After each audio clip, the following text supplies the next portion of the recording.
This boy gets beaten every single day. He has no father to protect him, and those kids are ruthless. They beat him so badly that every day he returns to his mother barely able to walk. She comforts and heals him as best as she can, but it repeats again and again, until one day, when just beating this poor boy isn't enough, they bring poisonous needles. While one huge boy pushes him to the ground so he can't move, another one stabs him. The poison immediately spreads through his body, and his eyes fill with blood. Then they just leave him there to die in the middle of nowhere. Our boy can't tell how much time has passed. Rain starts pouring, but he still can't move. He feels death creeping in, but remembering his mother, he just can't give up. Who would protect her then? He begs the heavens for not much, just the strength to protect his mother and live a normal life. Suddenly, with a strike of thunder, a sword falls right in front of him, and strangely, it feels utterly familiar. He gathers all his remaining strength and grabs the handle. A flood of memories fills his mind. This same sword used to belong to him in his past life. He trained with it for 100 years straight and mastered every movement to the level of a true sword god. And now that he's remembered everything and regained his past powers, he'll finally be able to live a normal life. The next morning, his mother rushes toward our protagonist, asking where he thinks he is going after coming in so injured yesterday. Instead of being discouraged, he tells her not to worry and assures nothing bad will happen. He smiles and waves at her, promising to be back. Meanwhile, standing by a tree, the bully wonders if Yeonmyeong is avoiding them today. Another bully replies that they beat him up quite badly, so he probably doesn't want his mother to see him in a sorry state. The first bully laughs, saying that if he shows up, they will beat him thoroughly, and if he doesn't, they will gather the kids to mock him. Just then, another bully turns, announcing our boy is coming. Ryong jumps down from the tree, reminding him that he is really late, and she thought he wasn't going to show up. Our hero faces them with a blank expression. The boy bully approaches, noting that Yeonmyeong must have had a hard time but asking why he looks unharmed. My guy acts like a Chad he is, claiming that much will not hurt him. Moonchan and the other bullies are amazed at his audacity. In response, John Gill clenches his teeth in anger, suggesting he needs a hot compress. He starts twisting his wrist, ready to fight. Surprisingly, our boy thanks John Gill. When she hears her name, she cuts him off and claps,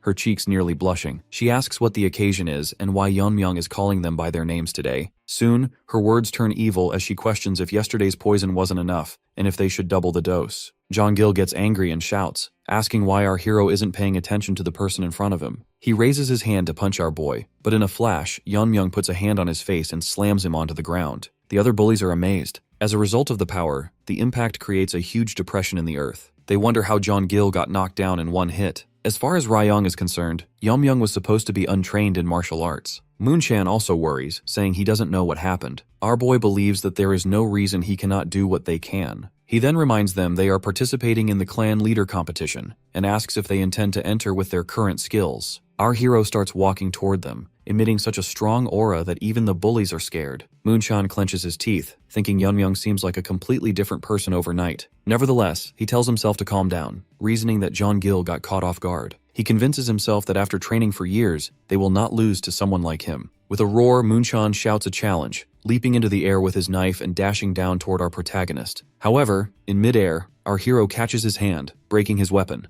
He declares that if the level of the participants is like this, the competition for the clan leader is pretty much decided. Finally, our boy twists Moonchan's hand, completely defeating him. The hidden poison hall, once the seat of the clan leader, now serves as the council room for the elders. An elder addresses the assembly. Since everyone has gathered, the meeting should commence. He notes that the participants for the upcoming young clan leader competition appear to have been finalized. Because of this, he proposes a final decision regarding the participation of Tang Yeonmyeong, the son of the Poison Phoenix. Although Yeonmyeong has not officially announced his participation, it is well known that the other children have openly beaten him. Not to mention, he has shown no achievements. That is why he assumes there should be no objection to excluding him. However, a member argues that excluding our protagonist, who carries the blood of the previous clan leader, might raise questions about the legitimacy of future competitions. The elder acknowledges the concern but insists it would be a greater problem if someone unskilled were to lower the level of the competition. Even if our hero is of the previous leader's blood, he now amounts to nothing but a burden. Just then, the door slams open, shocking everyone. Our boy enters, dragging Tang Young Ryong behind him. The elders demand to know what he is doing. Yeonmyeong presents the injured Ryong, her eye completely red,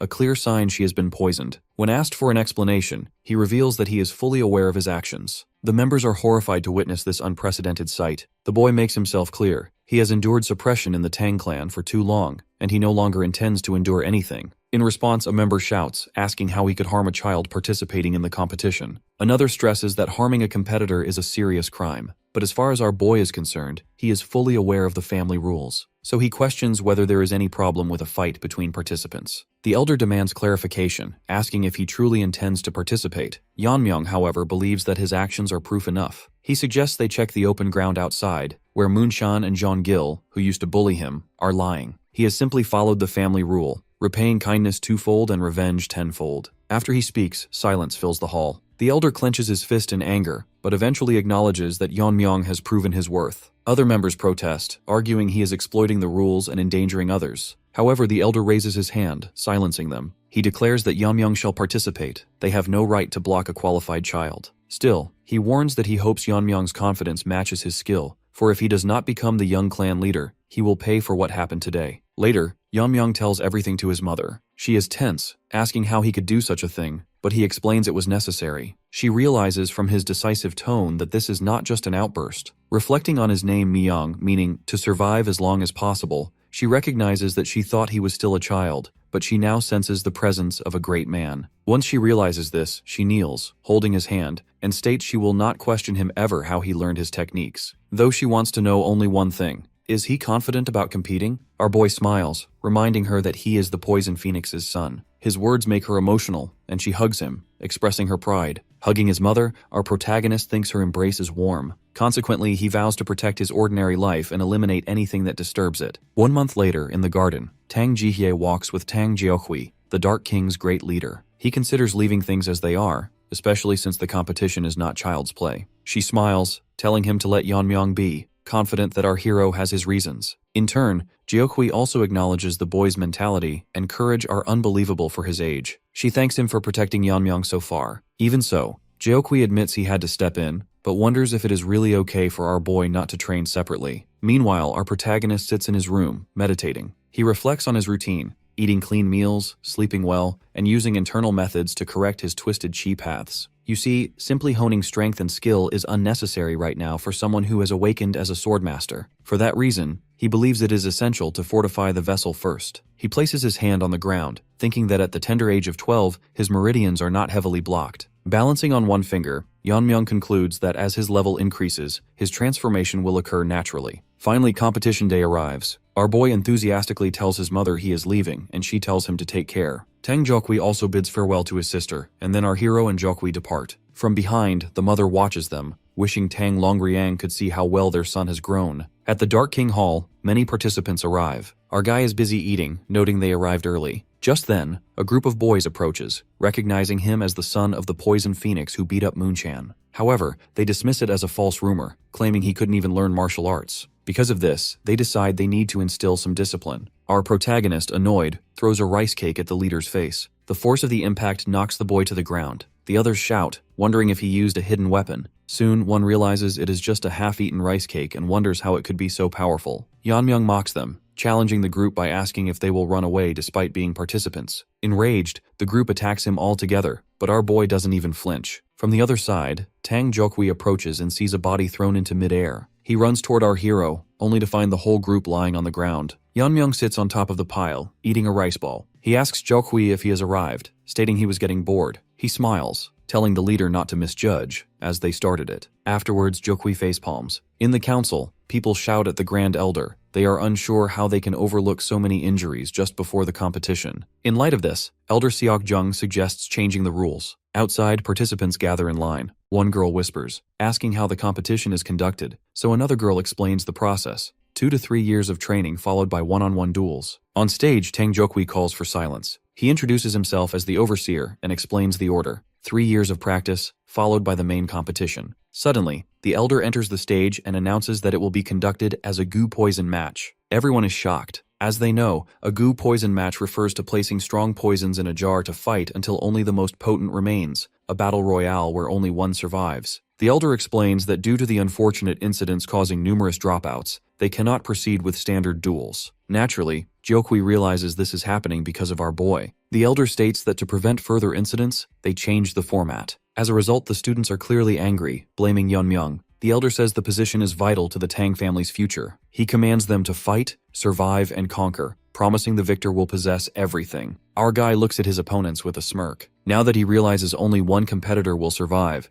He thinks to himself that it does not seem difficult at all. At night, a secret meeting takes place at the Dark Moon Sword Sect camp within the Black Death Alliance territory in Sichuan province. One of the men thanks everyone for gathering, then asks them to listen carefully regarding the recent schemes of the Tang family. In response, the other men at the round table inquire if he is referring to the young clan leader competition. The third man confirms this, stating that their spies reported the competition started a few days ago, and consequently, the participants, the children with the potential to lead the Tang family, have already left in carriages. They discuss how the current Tang family is weak enough that their leader, Yu Gil-jun of the Black Death Alliance, could destroy them anytime. However, the speaker explains that Yu Gil-jun is leaving them alone for now because they still have some use. He points out that these children are the future of the family. Therefore, if anything happens to them, it will deal a permanent blow to the Tang family. The men agree with the elder of the Dark Moon Sword Sect, but a member warns that they must remain careful, asking when they should act. The elder replies that for now, they will do nothing, which serves to shock the other members. The elder believes that tracking the carriages and killing the weak birds right now would be too easy, and thus not a painful enough blow. He reminds them that the competition runs for 4 years,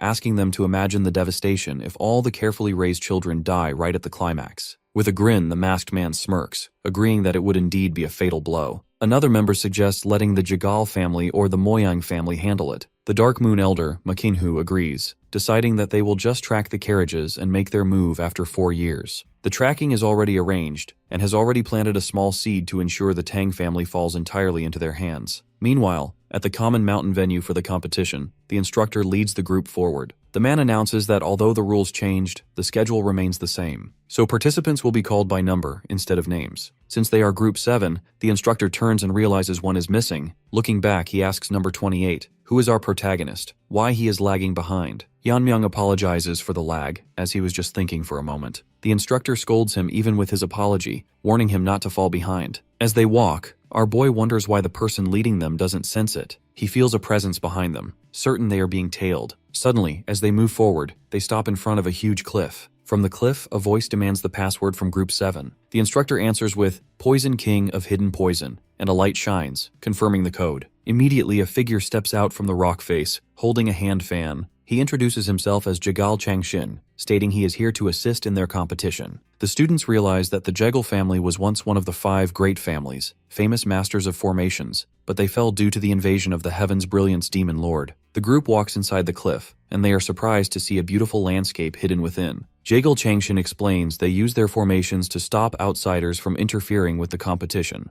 Naturally, Yuri is amazed, realizing this is the famous formation technique of the Jegal family. Aijun is also impressed, noting that inside the formation, you cannot tell the season or space. While the group starts crossing a wall of lightning, Mirio looks at our boy from the side. She thinks he is acting strange and not concentrating, remembering he was behaving the same way earlier in the carriage. Looking back at a flashback to the carriage ride, the instructor told the children to introduce themselves. Yuri looked at our hero, noting everyone knows about the fight he had. Aijun then told our boy he is quite famous for leaving Tang Young Ryong in such a bad state. Yuri finds our protagonist bold for his actions. She warns him that he might not be safe during the 4 years of the competition, given Tang Young Ryong's great-grandfather is one of the 3 elders. At that point, Yanmyung interrupted, asking if they were blaming him for the competition turning into a goo poison match. Mirio refused to let the issue go. Given his smug face, she is unsure if that looked like the face of someone who felt sorry. Instead of apologizing, our boy smirked, making Mirio even angrier. Back in the present, Mirio watches our hero while walking. She vows that if this guy causes another problem, she won't let it slide. Suddenly, she bumps into Yuri because everyone stops moving.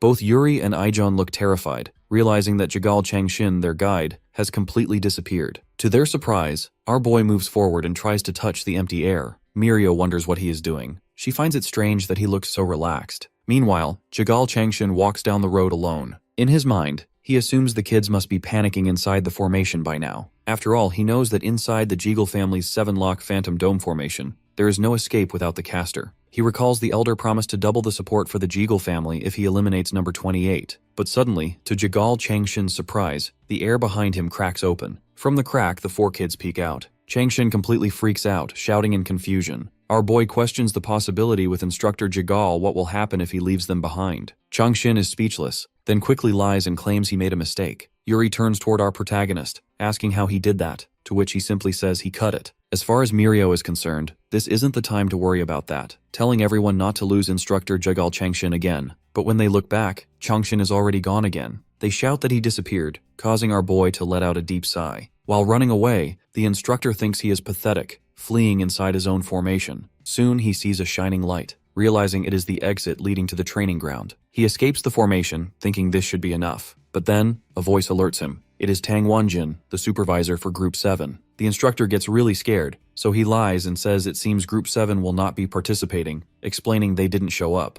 But just then, the air behind them starts cracking. From the other side of the formation, our hero stabs his dagger into the crack, and the crack shatters into pieces like glass. Jaegil Changshin watches in disbelief as the Jaegil family's supreme technique, the 7-lock phantom dome formation, breaks so easily. Finally, Yeonmyoung looks at the instructor with red, glowing eyes. Mirio, amazed, wonders how our hero broke the formation with just a short sword, asking how that is even possible. Our boy explains that he didn't break the formation. Instead, he only opened a gap. He then warns it will close soon, so they should hurry and leave. From the front, the supervisor shouts, asking if they are the participants of Group 7. The students confirm it but ask who he is, until one of them notices the Tang family crest on his hood. The supervisor says he was worried they were attacked, just like the instructor said. Hearing this, Yeonmyoung turns toward the instructor and repeats the word attack sarcastically. The instructor is clearly shaking with fear. Our protagonist smirks, suggesting the instructor must have misunderstood them for being lost. Thanks to him for marking the entrance, they found their way easily. Yeonmyoung suspects the instructor is acting under orders from the Tang family elders for now, but decides to let it be since it is just a guess. However, he vows that if he finds out after the competition that the instructor worked with the elders, he will destroy the Jaegil clan completely. In response, the instructor laughs with a shaking voice, apologizes for making a mistake, and says he will go check the broken formation. With that, he runs away quickly. The supervisor then welcomes them for arriving safely, apologizing for the noise and the lack of an escort. He introduces himself as Tang Wanjin, a member of the Bongwi Brigade, responsible for their training during the competition. The Bongwi Brigade is a direct military force that served under the former young clan leader of the Tang family. Because each member is as powerful as a great leader, they are one of the Tang family's strongest elite forces. Mirio watches Yeonmyoung pick his nose and feels irritated, especially as she remembers that the previous young clan leader was his mother, the Poison Phoenix. After flicking a booger away, our boy asks why Tang Wanjin is not in the Tang family main house. The supervisor explains that years ago, they fought a desperate battle to protect their master, the Poison Phoenix, against Heaven's brilliant demon lord, but were destroyed. And since they failed to protect their master, they are nothing but sinners. Students stare nervously at the word sinner, but the supervisor continues explaining the rules. The first year is for self-practice, allowing them to train however they want, and they will receive martial arts books or teachings based on performance. A student asks about the legendary technique of the Tang family, the 10,000 Heavenly Flower Rain, which was lost during the fight with the Demon Lord. The supervisor confirms the 10,000 Heavenly Flower Rain is guaranteed to the one who becomes the young clan leader. Although it is incomplete, the elders have passed down the essence of the technique. As a result, our boy thinks about the 10,000 Heavenly Flower Rain. He knows it is a technique that handles many hidden weapons like a strong rain, similar to sword control techniques, and consequently wonders if he can mimic it. The supervisor says he has talked too much, telling them to focus only on training. He also clarified they can train together or alone freely. Mirio asks where they will sleep, to which the supervisor says they will sleep in nature to learn how to survive in the forest. Of course, this scares the kids. The supervisor asks if they thought they would be training in comfortable beds, arguing that comfort does not make them strong. That's why adapting to extreme environments is the priority. He raises his fist and tells them to start practicing based on their own judgment. While the three kids are shaking with fear, our protagonist remains relaxed. Yeonmyoung interrupts and asks if it is okay to live comfortably and sleep in a nice bed if he is qualified. After all, nutrition is important for growing kids. He also feels that adapting to the forest seems unnecessary. Once again, the kids clench their teeth, shocked at his arrogance. The supervisor thinks for a moment, seeing our boy as the definition of arrogance. Even though the other kids get mad at him, the supervisor agrees to the deal. He says if our hero passes a test, he can stay in the manor inside the formation, but if he fails, he better be prepared. Yeonmyoung agrees. The supervisor then announces the test is simple. Team members will surround him and throw hidden weapons. Suddenly the scene changes. Our boy stands in the middle, while around him, on the ground, in the trees, and on the cliff, men are waiting. The supervisor explains the test. If our protagonist manages to block or dodge the weapons within 5 steps while blindfolded, he passes. Once he wraps a blindfold around his eyes, the man above the cliff prepares his blades. Every man in position gets alert. The other students wonder if this is even possible, noting that no one is moving yet. Mirio wonders if they are waiting to increase the pressure. Suddenly, everyone throws their weapons at our hero from all directions. Yeonmyoung stands completely still, counting all the blades thrown at him. He thinks it is a bit much, but still a simple task. He takes out his dagger and uses a technique called attachment. Consequently, he blocks all the attacks with his own dagger. Attachment is a principle of martial arts often overlooked, falling under categories like depth, weight, speed, and change. The specific art of ascension contains breaking, scattering, attachment, cutting, and sharpness. For Yeonmyeong, who realized these principles through the sword in his previous life, this is easy. But for those who haven't reached enlightenment, it is shocking. Our hero deflects every single blade. None of them touch him. In fact, none even come an inch close to him. Everyone is shocked, and the supervisor cannot understand what happened. Just with a single movement, all the hidden weapons were repelled, attracted, and neutralized. The students ask what they just witnessed, unable to believe all the weapons were stopped with one swing. Then, our protagonist takes off his blindfold and asks if he passed. Students watch the supervisor, who is distracted by his thoughts, until they shout to get his attention. The supervisor coughs and admits our boy passed. He tells him he may go to the manor and rest. As Yeonmyeong flips his dagger, the supervisor thinks a monster seems to have appeared. Mirio, meanwhile, is annoyed and jealous, so she shouts, asking if he plans to leave his team behind to enjoy comfort alone. The Chad ignores her. He looks straight ahead with a smile and wonders aloud if the manor offers different meals as well. Naturally, the students are further annoyed seeing him tease them like this. The supervisor thinks it is good that the other team members haven't lost motivation, but he feels the battle for the clan leader position is already decided before the competition even begins. Maybe this kid is the one. Suddenly, our boy stops walking, turns around, and reminds his instructor to include meat with every meal because he needs to eat well to grow. Later, a pack of wolves descends upon the carcass of a dead bear, eager to feast. However, the moment they sink their teeth into the meat, they begin to cough violently, blood spurting from their mouths as they collapse, foaming at the mouth. At that moment, from the shadows, a student lunges forward and finishes them off. After dealing with the wolves, the group rests inside a cave for the night. Yuri is delighted that the paralysis poison she prepared worked perfectly. Ijun also agrees, noting that if she continues performing like this, they should be fine.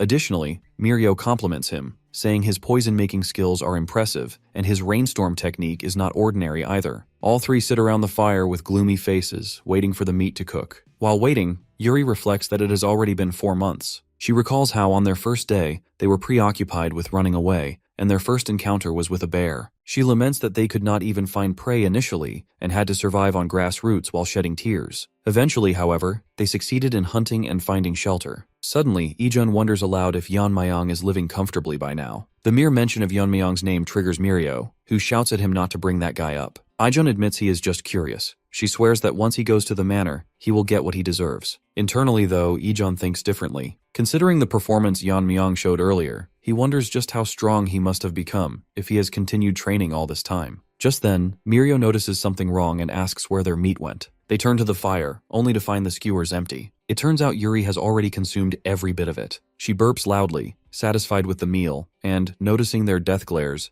asks why they are looking at her like that. Naturally, Mirio and Ijun explode in rage, screaming at her for asking such an obvious question. Meanwhile, at the Gangdong Mountain 7-Lock Phantom Dome Formation stronghold, Yeonmyeong stands in the center of the training grounds, encircled by dozens of armed warriors. Instructor Woojin gives the order to begin, and immediately, 2 warriors rush at him from different sides. Yeonmyeong lands a swift kick on one, but while he is momentarily distracted, the rest of the group lunges with their weapons. However, he sees every micro-movement. Before their blades can reach him, he vanishes. The warriors are shocked, looking around in confusion until suddenly, Yeonmyeong appears above them in mid-air, wearing rings on all 10 fingers. He declares it is time to test his new technique. He crosses his hands, eyes glowing green. Then, as the warriors brace themselves, Yeonmyeong throws all 10 rings downward. The warriors are confused by the scattered weapons, but suddenly the rings transform in mid-air. They turn into sharp circular spinning blades, attacking before anyone can react. Yeonmyeong commands them to spin, and consequently, the rings move in a wild, chaotic pattern, executing the whirling line frenzy dance. Instructor Woojin watches in disbelief and realizes that Yeonmyeong neutralized the trained members in an instant. Moreover, he controlled the power of such a wide-range attack to only nick everyone's skin, avoiding fatal injuries. Woojin approaches, holding one of the rings, and asks if Yeonmyeong created this technique himself. Yeonmyeong confirms it, naming the move Whirling Line Frenzy Dance. Woojin is impressed. After all, it would be nearly impossible to escape if caught in that radius. Not to mention, maintaining such a technique must consume a massive amount of internal energy, so it's baffling how he even managed it. In response, Yeonmyeong explains that he once asked for the manual on eye techniques. Woojin nods, recalling there were the piercing sky eyes and the current flow eyes. He remembers recommending the piercing sky eyes because the other technique was known to be incomplete, but Yeonmyeong reveals that he has mastered the current flow eyes. Needless to say, Woojin is stunned. He thinks to himself that the current flow eyes is one of the oldest techniques of the Tang family, yet this outsider mastered it. Yeonmyeong explains that although the essence was missing, he realized the technique was part of an ascendant martial art. By using the current flow eyes, he can see the perfect trajectory, allowing him to shoot the weapons precisely with minimal internal energy usage. At this point, nothing surprises Woojin anymore. He admits that Yeonmyeong filled in the missing essence by exploring on his own. Changing the subject, Woojin mentions that in 2 months, the kids from his team will arrive to undergo the same test. He reveals that they have already proven they have the skill to take the test, but they insisted on returning only after they were more polished. Yeonmyeong smiles as he finds it interesting. He is genuinely excited to see how strong those friends have become. Watching him walk away, Woojin wonders if Yeonmyeong was actually worried about his teammates. Meanwhile, Yeonmyeong looks up at the sky, thinking about fate. In his past life, his only connection was his master, the Sword Ghost. Now, despite his origins and actions, new connections are forming, creating what could be considered part of an ordinary life. Because of this, he thinks of his team members, realizing that for some reason, he wants to see them too. Back in the cave, the chaotic battle continues as Mirio and Ijon scold Yuri for eating all the meat. Finally, 2 months later, the team is ready to advance to the next stage. They are pumped up as they walk toward the stronghold. Mirio reflects that on the first day of training, they were just novices, but now they have attained a completely different level of power. In fact, Ijon admits he is actually excited to meet Yeonmyeong again, while Yuri grumbles that she will split his head in half. From behind, the rest of the trainees look at the trio, whispering that they are pretty scary. The team then enters the hall of the Gangdong Mountain stronghold. Mirio shouts at the top of her lungs, demanding Tang Yeonmyeong to come out right now. However, the hall is silent. Mirio looks around, wondering why it is so quiet, and she laughs, asking if he ran away out of fear. Yuri clicks her tongue, saying it is too bad because she wanted to smash his head. Mirio turns around, yelling again that he has been too quiet, but suddenly she freezes. Yeonmyeong is standing right behind her, casually resting a hand on her shoulder. He whispers that he was hiding to surprise them. He then smirks, asking exactly what they were planning to do to his head, calling them cuties. The 3 students stare in shock as our boy continues speaking. He asks if they were talking about smashing his head earlier, then jokingly wonders if they want to see the results of their training, or if he should attack first. In response, Mirio and Yuri both shout that they were just joking. Mirio bites her lip, thinking to herself. She realizes they didn't even notice him until they turned around, and consequently, she wonders if this is the difference in their skills, even after all the time spent in the forest sharpening their senses. Our hero suddenly hugs Yuri, catching Mirio's attention. She studies him, wondering what he has done during this time. At that moment, she notices Yeonmyeong has grown taller. His face looks different too. The girl blushes but quickly scolds herself, questioning why she is thinking this way. Our boy reassures her not to be discouraged, explaining that even from his perspective, they've become much stronger than before. However, he adds that they just seem less impressive because he is there. Because of this, the 3 look irritated, thinking his annoying self-confidence never changes. Meanwhile, inside the hall at the round table, instructor Jagal Changshin calls everyone to gather. He asks if there was anyone of note in their groups, to which one instructor mentions participant number 2, saying she has shown notable growth compared to others. He explains that, rather than a will to become stronger, she seems to be burning with immense hatred for someone and feeds on that emotion. Another instructor brings up participant number 10, who passed the warrior test in just a month. Meanwhile, Changshin thinks to himself. He admits number 2 and number 10 stand out. However, after facing number 28, Yeonmyeong, they seem ordinary. He recalls how shocked he was when our protagonist broke out of the formation and demonstrated skills that even masters could not perform. Nevertheless, Changshin decides recruiting number 28 is too risky because the boy seems to have noticed his scheming. When an instructor asks if Changshin is alright, Changshin lies, claiming his group did not have anyone outstanding. He decides to exclude number 28 from the discussion since they need a puppet they can control. Instead, he suggests recruiting number 2. He plans to introduce her to his nephew, mentioning that he heard number 2 has a disfigured face from an injury, so it should not be difficult to manipulate her heart. Changshin explains his plan. If they help this child win and engage her to his nephew, the Jegal family will officially become the external family of the Tang family head. Eventually, they will merge the Tang family with their main house. With that, he concludes the meeting. While walking out, Changshin thinks to himself that number 28 is too valuable to lose. That's why he decides that if our hero survives the competition, he will tempt him with revenge, adopt him as a son, and offer him the position of Jegal family young clan leader. Sometime later, inside the manor, Mirio feels happy. Although their training has doubled, nothing matches the comfort of a good night's sleep. She turns to Yuri and asks if Ijon and Yeonmyeong went to the lab today. Yuri responds positively, adding that Ijon stormed in there, grinding his teeth and vowing to kill. Inside the lab, Ijon smirks. He holds up a vial and says this is the poison he put his whole soul into making. Suddenly, our guy takes the bowl of poison and drinks it straight away. Ijun goes haywire, asking why he drank that much. He calls him a maniac and shakes Yeonmyoung violently until our hero feels like he is going to faint from the shaking. Foam forms in his mouth, but then our boy burps right in Ijun's face. Ijun falls to the ground in shock, while our protagonist feels immune to the poison. He smirks, asking if the poison is weaker than expected. Because of this,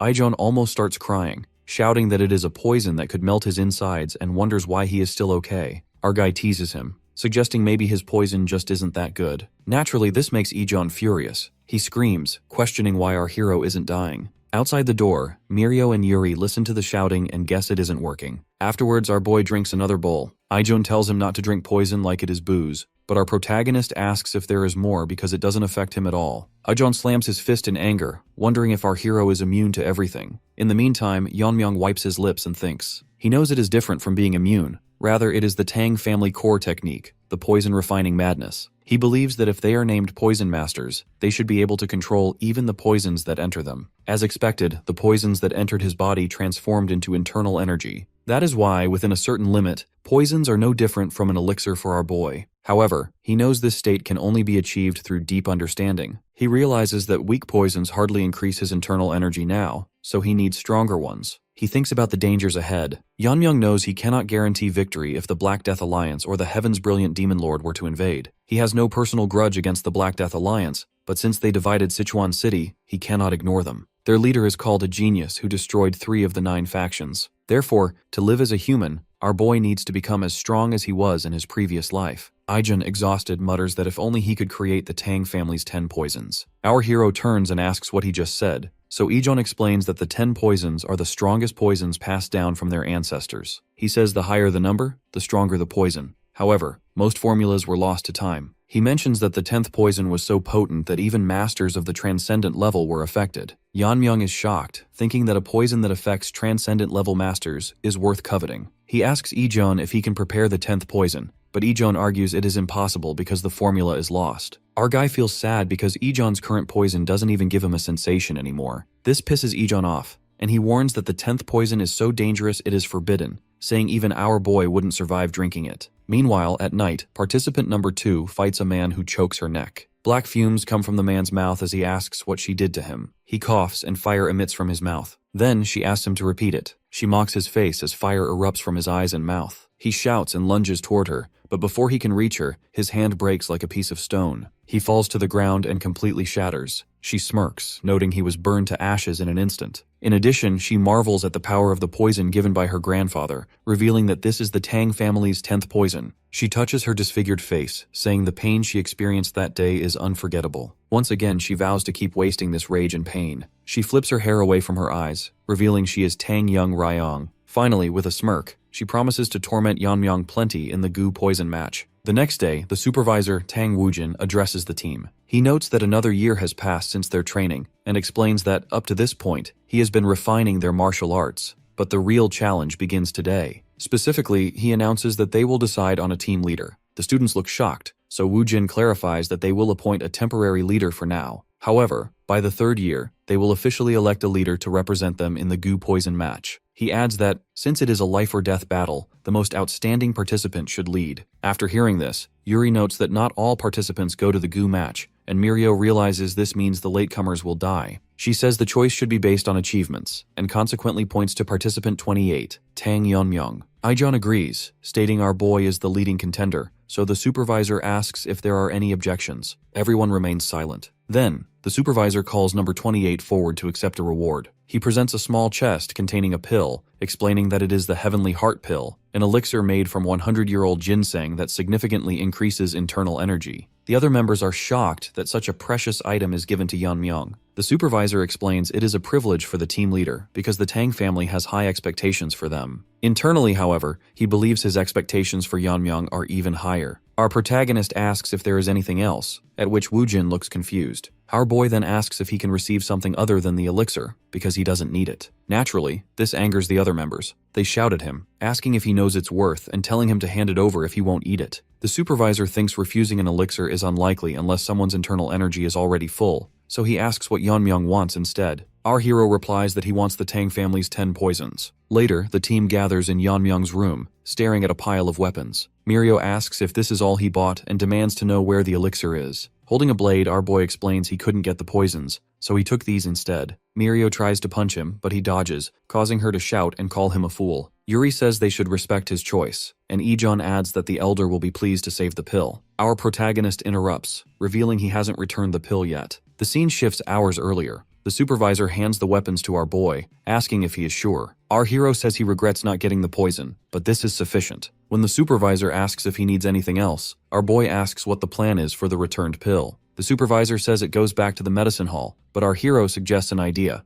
If the team members combine forces to defeat the temporary leader, they should get the pill. The supervisor agrees, thinking it is good motivation. Back in the present, our boy finishes explaining, and then he tells them to challenge him anytime before the goo poison match. Immediately, the team members sprint outside to get their weapons, shouting that Tang Yunmyung is done for. Watching them go, our protagonist resolves not to go easy on them. In fact, he decides that if he becomes the young clan leader, he will ensure everyone gets a heavenly heart pill. Afterwards, he walks outside to sort out the pecking order. Seasons pass, and the team has grown a lot. In the middle of a fight, our boy hits Ijon away and asks how many times Ijon has lost. Ijon replies about 173 times. Mirio asks if our hero ever gets tired, while Yuri admits she gave up fighting long ago and just lives to see Yeonmyung's face. Mirio blushes and agrees it is fun to watch him. Finally, our boy extends a hand to Ijon, stating that since Ijon accepted defeat, our boy will take the position. Ijon takes his hand, saying he cannot imagine Yeonmyung losing to other teams. The supervisor then approaches and praises their growth, formally appointing participant number 28 as the team leader. He announces that the actual goo poison match begins tomorrow. He notes other teams suffered deaths and disqualifications. However, compared to them, Group 7 is safe and has achieved growth comparable to the Bongwi Brigade. He warns them one last time, explaining that in the goo poison match, the use of extreme poison except for the 10 poisons is allowed. Therefore, he tells them to maximize their capabilities. The next day, Ijon hands a box of poisons to our protagonist. He warns that the elixir-suppressed fairy poison is lethal in a single drop and explains the ocular poison. Suddenly, he stops himself from worrying too much and asks our boy to promise he will win. Ijon extends his fist, and our hero holds it, says yes, and playfully punches him in the face. He promises that only his teammates could ever harm him, then teleports to the ground, saying he is off. Meanwhile, Tang Young Ryong holds a container of poison, declaring that the day has finally come. She feels lucky to have the 10 poisons and a new ally. Afterwards, she enters a portal and finds instructor Jigal Changshin waiting. She asks how the Jegal family plans to assist her, and the instructor says the arena uses his family's formation, so moving her to a good position is easy. Ryong asks what they want in return, and the instructor admits his family is powerless and wants to join forces with the Tang family without losing sovereignty. Ryong realizes he wants to use her as a backer to intervene in clan matters, so she asks what happens if she rejects them later. The instructor says that is why he is building trust now. Once they finish discussing the deal, Ryong looks happy. She thinks she endured 3 years for this moment, and consequently, she vows to kill Yeonmyung and take back her life. Elsewhere, Team 3 participant, Tang Gukrin, stands covered in blood. He holds a sword and looks disappointed,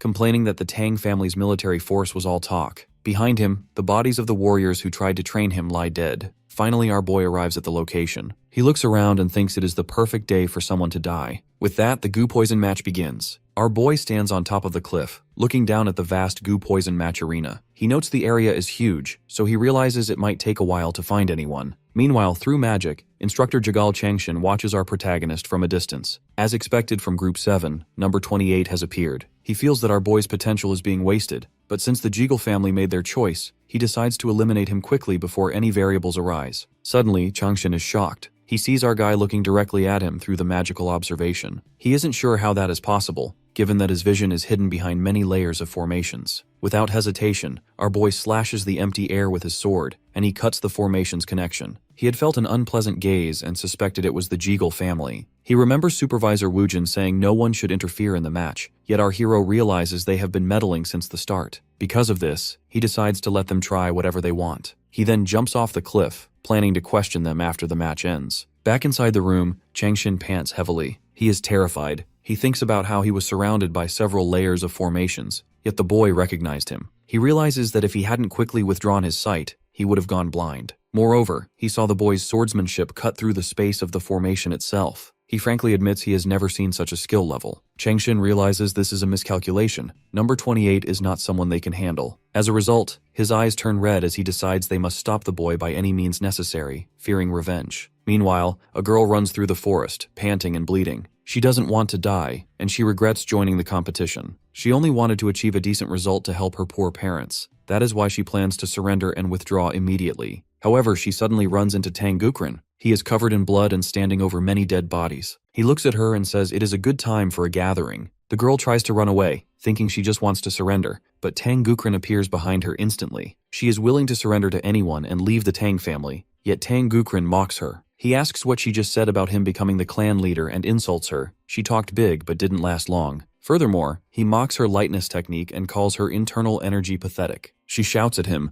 asking why he is going this far since they are all from the Tang family. In response, Tang Gukren smirks and rests his sword on her shoulder. The guy doesn't give a damn if his words are hurtful. Not to mention, he never once thought of himself as a person of the Sichuan Tang family. With an easy swipe, he cuts her neck in one go. Meanwhile, our boy runs across the ground. He stops when he sees a cave. That's exactly what he needed. Since there is no human presence, there is no risk of being found. He enters the cave, noting that nothing is alerting his senses, so he decides to quickly ascend to the transcendence level here. He sits deep in the cave and thinks that since his body has grown, there shouldn't be any side effects. He starts gathering energy around his abdomen, combining his enlightenment with the internal energy he built up from drinking Ejon's poisons. Suddenly, our boy's body bursts with immense energy. He destroys the barrier on his meridians, and his internal energy explodes with force. Usually, martial artists feel tremendous pain as joints break and reattach, literally rebirthing into a new body. However, since our protagonist is experiencing this for the second time, it is not difficult for him. His eyes glow green, while his whole body shakes with energy. Finally, he finishes the process. He wipes the sweat from his face and wonders if it was wise to cleanse his meridians of impurities right now. He complains about the smell of filth but says it feels good. Afterwards, our boy emerges from the cave and stands in front of the cliff. He decides to test his power, so he raises his hand and points 2 fingers forward. An invisible force strikes the stones, and the cave shatters. Our protagonist smirks, thinking the efficiency of his internal energy is not bad, and he decides to start moving properly. Elsewhere, Tang Gukren stands in front of a tree with his bloodied sword. He complains that this is boring and asks the person on the ground what they have been doing for 3 years. John Gill lies on the ground, completely beaten, as he clenches his teeth. He curses his luck for meeting this guy. He recalls the rumor that Tang Gukren is an orphan raised like a grandson by the Grand Elder and is monstrously strong. John Gill thought he had a chance if he struck first, but he couldn't even touch his collar. Now he realizes he is going to die. However, he suddenly thinks of Tang Yeonmyeong. The thought that he didn't run into our hero actually eases his mind, and he starts laughing.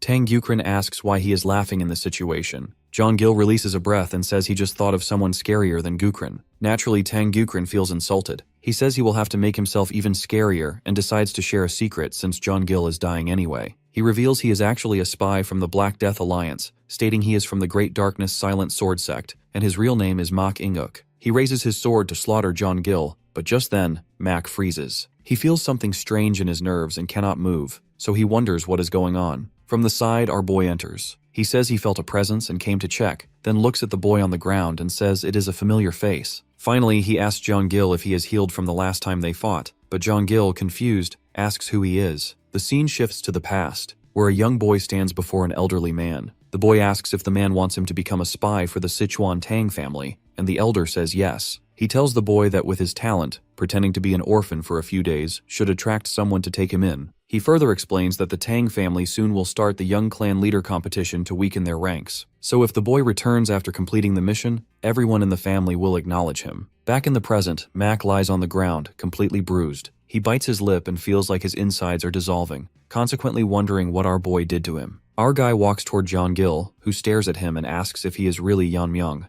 Our protagonist asks if he needs to slam John Gill's face into the ground again to prove it, causing John Gill to hesitate before confirming it is really him. Yeonmyeong points at Tang Gukren and asks if that guy confessed to being a spy, to which John Gill shouts yes. Our hero realizes this spy was the tail he sensed before entering the mountain. Therefore, he decides to capture him first. He proceeds to remove a poison needle from Tang Gukren's neck, leaving John Gill shocked. He asks if our protagonist coated the needle with poison, and marvels that such a small needle caused such a reaction. John Gill suggests they should detoxify the spy and interrogate him about his position, but our boy refuses. You see, if the spy is from a dark faction like the Black Death Alliance, his motives are clear, so there is no need to heal him. John Gill looks at our hero and remarks that he has changed a lot, adding that Yeonmyeong seems unfazed by everything. Suddenly, John Gill bows and sincerely apologizes for the bad blood between them in the past. Our guy smiles and tells him to forget it because he doesn't dwell on the past. However, John Gill suddenly shouts a warning. Behind Yeonmyeong, Tang Gukren leaps up for a final attack, screaming that he will take them with him to death.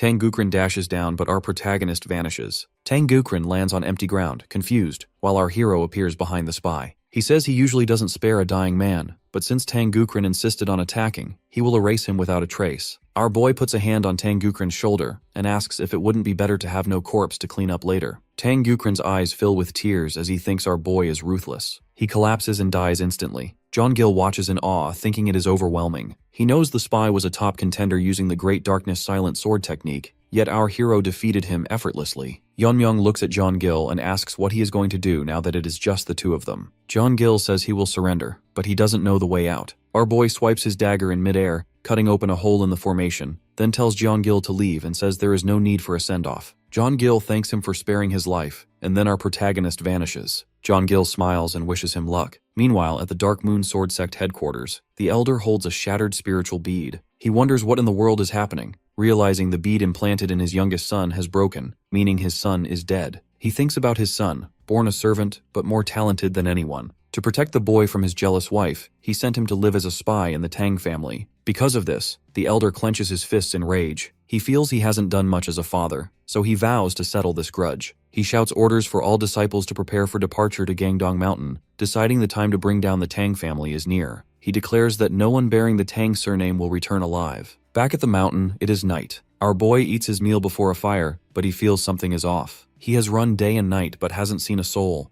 so he realizes it doesn't make sense unless the formation has been manipulated to prevent people from approaching him. He deduces that the remaining survivor must be working with the Jegal family, and scoffs at their arrogant plan to increase influence within the Tang family. Our boy lies on the ground looking at the moon, thinking the night sky is beautiful, and wishing he could show it to his mother. He wonders how she is doing, then falls asleep. However, Tang Young Ryong is hiding nearby. She sees him sleeping and is happy she finally found someone. She recalls that she requested to meet the last survivor, and she looks at our protagonist, thinking he is handsome. She wonders if he is Instructor Jagal's nephew and decides it's a pity about his face, but he has to die. With that, she swallows a pill and releases a bottle of poisonous smoke, spreading the incense poison around him. She dips her knife into poison and tells the sleeping boy not to resent her. She raises the knife to strike, but suddenly our hero speaks. He asks if she is sure she is prepared, then grabs her neck before she can move. Ryong coughs as he lifts her into the air. Our boy asks if she is the one cooperating with the Jegal family, accusing her of hiding in a safe place while others fight. He demands to know what deal she made. Ryong clenches her teeth in shock, realizing he knew she was coming, but our protagonist tells her to answer quickly if she wants to breathe. Tang Young Ryong regrets dropping her blade in panic, realizing it is now too far away to retrieve. Our boy looks at her and suddenly realizes who she is. He knows she is Tang Young Ryong, leaving the girl shocked and wondering how he knows her name. Well, after all the trouble she caused him, how could he forget? In fact, he asks if he should disfigure her entire face this time. Meanwhile, inside the control room, Instructor Jagal Changshin is frustrated. He thinks his plan has completely failed because number 28 cut through the formation, making it difficult to see clearly. Changshin notes that number 10 was swiftly eliminating competitors, but number 28 killed him instantly. Consequently, Changshin realizes that if number 2 Ryong faces number 28 now, she will lose. He worries that if number 28 wins, the Jegal family's plans will be ruined. Suddenly, he senses a massive amount of energy entering the formation. He looks closer and sees an entire army from the Dark Moon Sword Sect. The Dark Moon Sect leader, Jung Yeonsong, speaks with Mok Inhu, noting they have brought over 300 troops, including elders and disciples. He asks if using full force against the newcomers of the Tang family is going too far, but Mok Inhu insists it is necessary. Since Gangdong Mountain is so close to their territory, they must crush the Tang family completely. He claims that if their forces were fewer, they would be defeated. Yeonsong agrees but asks about the spy. Visibly frustrated, Mok Inhu says the spy failed, mentioning it was someone he cherished. With that, he orders everyone to stop chatting and move out. Changshin watches all of this through the formation and wonders why the Dark Moon Sect leader is here. He realizes there must have been a spy and considers reporting this to the Bongwi Brigade for action. However, he pauses and a smile appears on his face. He realizes that if he allows the intruders to kill number 28, his plan remains undiscovered, and the Tang family will never know the Jegal family was involved. That is why he decides to let the invaders in. Back in the forest, our protagonist holds Ryong by her neck. She clenches her teeth, only now realizing he is Myong, and she curses herself for failing to recognize him. While she looks for a chance to use her hidden weapon, our boy glances at her dropped blade. He asks if the red substance on it is poison, noting he has never seen such a bright red poison before. Ryong thinks he is distracted, so she pulls a bottle from behind her back and tries to throw it at him. However, our protagonist catches her hand midair. He scolds her for making useless attempts instead of answering, then takes the bottle from her hand and asks if it is the same poison as the one on the blade. When Ryong refuses to speak, our boy throws her to the ground and grabs her face. He asks if they should revisit the old days, causing Ryong to shout for him to let her go. Our boy tells her to open her mouth, but she refuses, saying she hates it and promising to talk. Nevertheless, our protagonist starts moving the bottle toward her mouth, saying she might as well taste it to know what kind of poison it is. She screams in terror and finally confesses. She reveals it is called Fire Dragon Poison, one of the Tang family's 10 poisons. Our boy pauses because he remembers that the 10 poisons should not be used recklessly. He is thrilled to find out it is genuine, thinking this is an elixir for him, and that letting her consume it would be a waste. Ryong begs him to let her go since she confessed, even offering to surrender or help him fight the other participants. Our protagonist ignores her and squeezes her face tighter, stating he hasn't heard the full answer yet. He demands to know if she is cooperating with the Jegal family and what promises were made, threatening to force-feed her the poison if she hesitates. Ryong immediately spits out the truth. She admits they proposed a marriage alliance and explains that the Jegal family wants to merge with the Tang family to guarantee loyalty. Our boy understands. He realizes the Jegal family plans to secure their status by marrying the future young clan leader. He then assumes Ryong eagerly accepted the proposal. Suddenly, our protagonist drinks the poison without hesitation. Ryong shouts in horror, asking what he is doing, but our boy says he won't give it to her no matter how she looks at him. Ryong is terrified, thinking that even a body of invulnerability cannot withstand the 10 poisons. She watches him, expecting him to burn to death, but our boy simply burps and says it tastes like strawberries. Suddenly his whole body bursts into flames. Ryong watches in awe, but she notices his grip shows no sign of weakening. Soon the fire disappears, and our protagonist returns to normal. He comments that it suddenly became very spicy, leaving Ryong horrified and nearly in tears. She realizes this is impossible unless he has reached the legendary state of a poisoner, immune to all poisons and able to kill with a single breath. She remembers her grandfather mentioning such a realm and asks if he is a poisoner. Our boy grips her face even tighter, annoyed that she really intended to take his life with her murderous intent. After defeating her, he looks at his fiery hand. He senses that the energy from the poison-refining madness has changed after absorbing the fire dragon poison. He feels like he has mastered the martial art of both yin and yang. He thanks Ryong, remarking that he gained something valuable. Suddenly our protagonist looks up.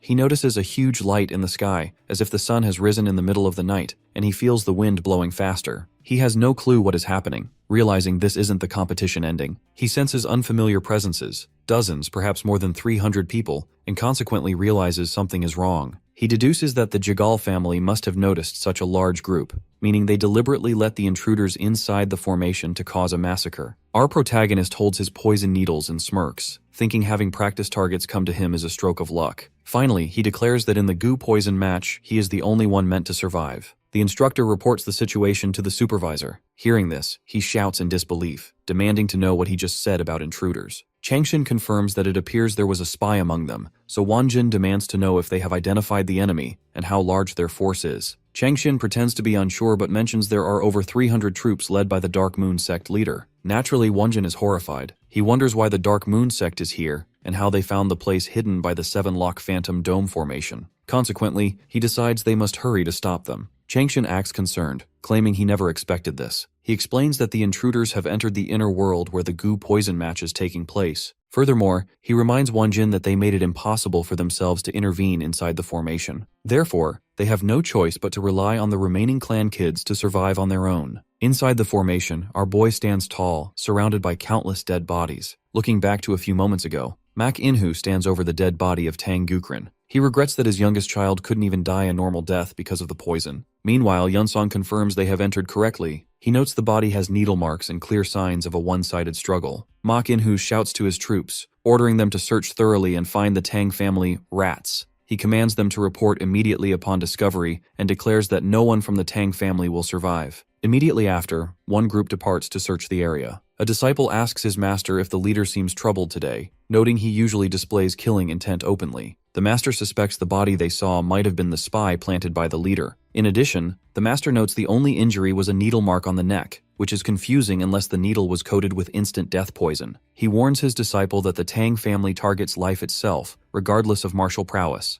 Therefore, he tells the disciple to be careful of hidden weapons. The disciple agrees to keep it in mind, but suddenly a needle strikes his neck and he falls to the ground instantly. The master is confused, wondering where the attack came from. He alerts everyone, shouting it is an ambush and ordering them to draw their swords. He yells at the attacker to come out honorably and warns his disciples not to let their guards down. Suddenly, another man shouts for the master to look above. From the sky, countless needles descend like rain. The troops cannot deflect them and are hit all over. Our boy stands among the chaos, smiling, as he believes the single palm blazing poison technique is exceptionally lethal against mere foot soldiers. He raises his hand and uses the steam technique to retrieve all the poison needles back to himself. He notes that this combination uses very little internal energy. Afterwards, our protagonist faces the pile of dead bodies and decides to look for the group that went east next. Elsewhere, a man brings news to Manhwa. Manhwa asks if everyone is dead, and the man confirms it. He reports there were no external injuries, only needle marks, meaning they were killed with extreme poison just like the first corpse. Soon, another man reports from the western lookout that everyone there has been annihilated.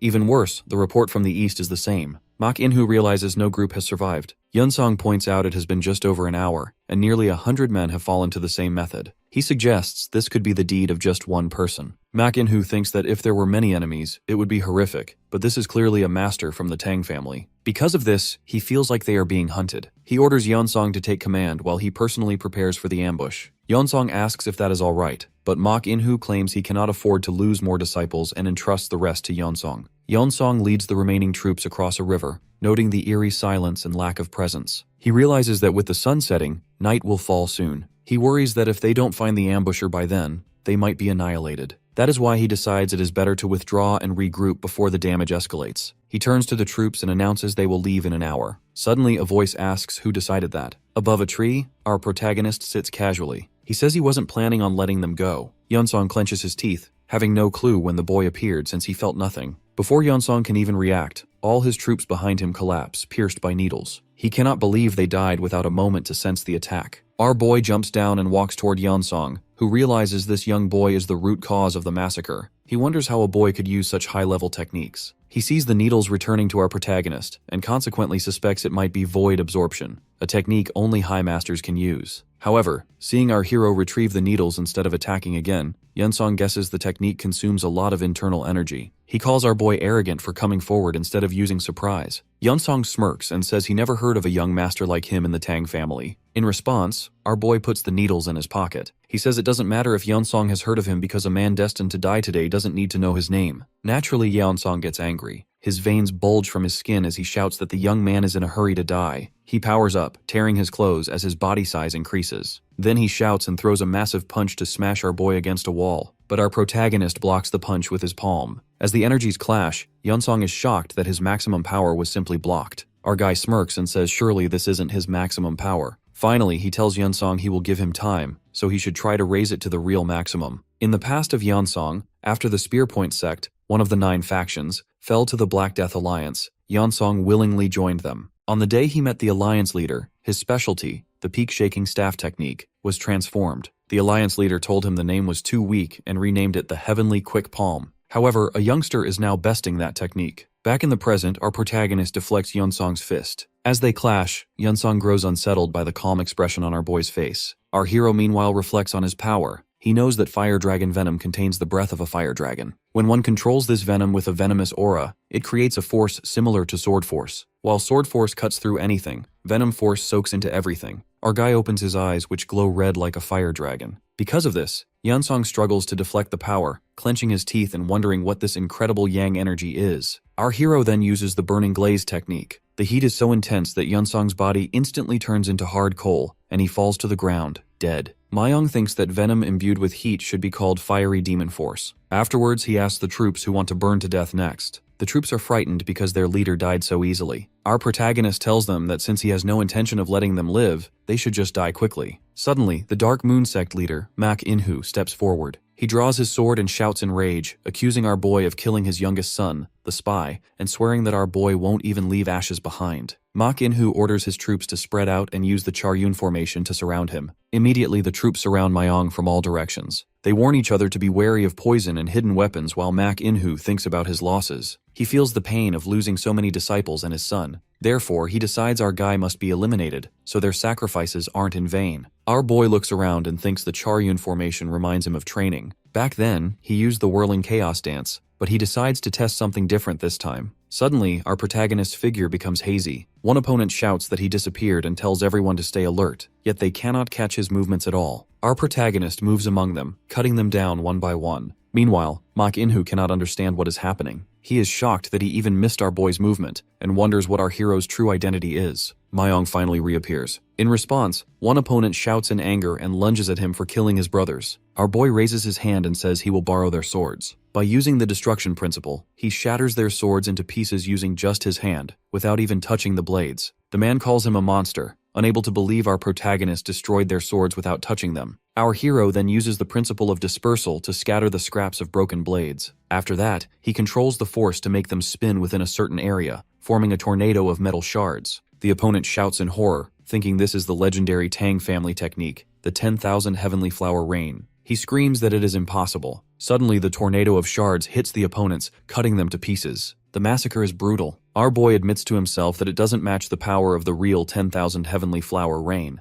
but it is enough for lesser foes. That's why he names this technique the Iron Shard Volley. One by one, the bodies fall to the ground. Our protagonist looks at ManhwaCapped and asks if it is finally ManhwaCapped's turn to step in after using his men to exhaust our protagonist's strength. ManhwaCapped is furious. He takes out both his swords and tells our hero not to get cocky, declaring that with the Tai twin sword technique and the silent sword technique bestowed by the alliance leader, he will grind Mayong to dust. Our boy smirks and calls it a death wish. Immediately, ManhwaCapped dashes forward, shouting that he will crush him. Our boy simply lifts his small knife. ManhwaCapped unleashes all his moves: Tai twin sword, silent sword 10 strike, and the art sorrel sword dance. However, every attack looks slow to our protagonist. He eventually gets bored and yawns, which irritates his opponent even more. The bastard attacks again with silent sword strike, but nothing puts even a scratch on our hero. In the end, ManhwaCapped is exhausted and breathing heavily. He leans on his sword, unable to believe his technique failed against a simple knife. Our boy then interrupts him. He says he has some expertise in swordsmanship and quickly grasps the flow of ManhwaCapped's attacks. Finally, our guy asks if the technique was supposed to be performed this way, and black fumes start coming from our hero's knife. Seeing this, ManhwaCapped is terrified and asks how Mayong can wield the silent sword technique. Mayong explains the technique. Since the sword has such murderous energy, it was clearly made with the intention of killing. It doesn't have energy that is difficult to handle. ManhwaCapped is confused and cannot digest this information. You see, this old man was only able to handle this little trick after mastering the ultimate twin sword technique. So seeing this brush it off nonchalantly doesn't make sense. Speaking of this technique, our boy remembers that the man he killed a few hours ago was also using this technique. He asks if that means ManhwaCapped is part of the Dark Moon Sword sect. Our boy admits he doesn't know much about them, but he knows they are under the Black Death Alliance. He explains that it is well known the Black Death Alliance transforms martial arts to suit the user, no matter what skills they originally had. That is why people forsake their former lives to join them. ManhwaCapped asks what he is trying to say, so our hero replies that he is just disappointed over something as trivial as this technique. He says it is something anyone can imitate as long as they can handle murderous energy. Furthermore, he mocks ManhwaCapped. Since the leaders bestowed this kind of martial art on him,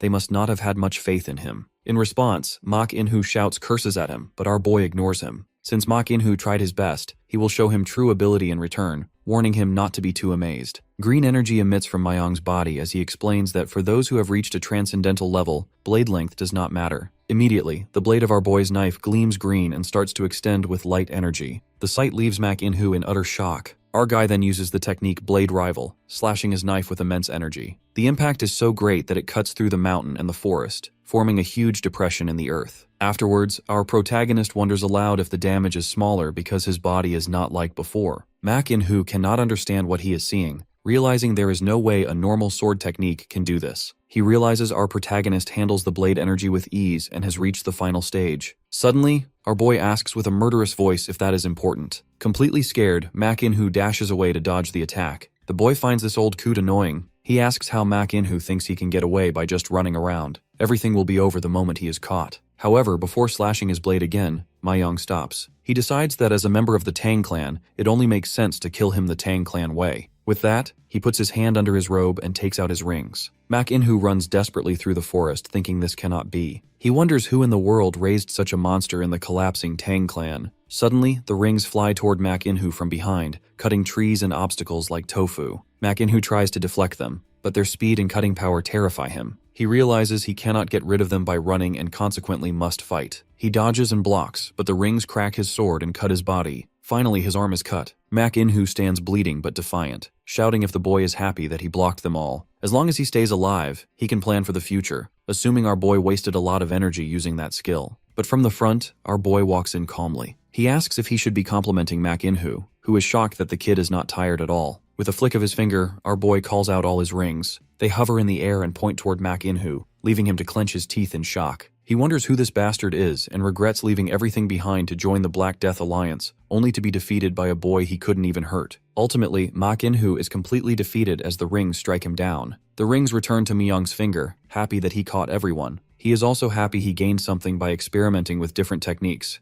thinking it would be nice to teach this to his people once he becomes the head. Then, he decides to leave. He has loose ends to tie up. The elder who drove his mother into a corner, and the Jekyll family who plotted to take over the clan. He vows to set everything right, an eye for an eye. He immediately slashes his blade through the formation wall. Meanwhile, outside the formation, Supervisor Wanjin shouts if there is really no way to enter. Instructor Changshin apologizes, explaining that they made it impossible to intervene. He pretends he never expected the situation to become like this, and the other team members are worried. However, Changshin secretly has bad intentions. Since the entrance is sealed, no one can make it out alive. He knows the Dark Moon Sword Sect sent over 300 soldiers, and believes even number 28 will have a hard time coming back alive. Changshin thinks it is a waste of talent, but decides they cannot be caught getting in the way of the plan. He consoles himself, assuring him that the other candidates are the future of the clan anyway. But just then, the sky above the arena cracks. Something strange happens. Our boy cuts through the formation and walks out. The team members get excited. They knew they wouldn't lose that easily. Yuri runs over and hugs our protagonist, asking if he is hurt anywhere. Our boy jokes that until the competition is over, she is the only one who has hurt him. In the background, Changshin looks visibly tense. Instructor Jekyll Changshin is terrified.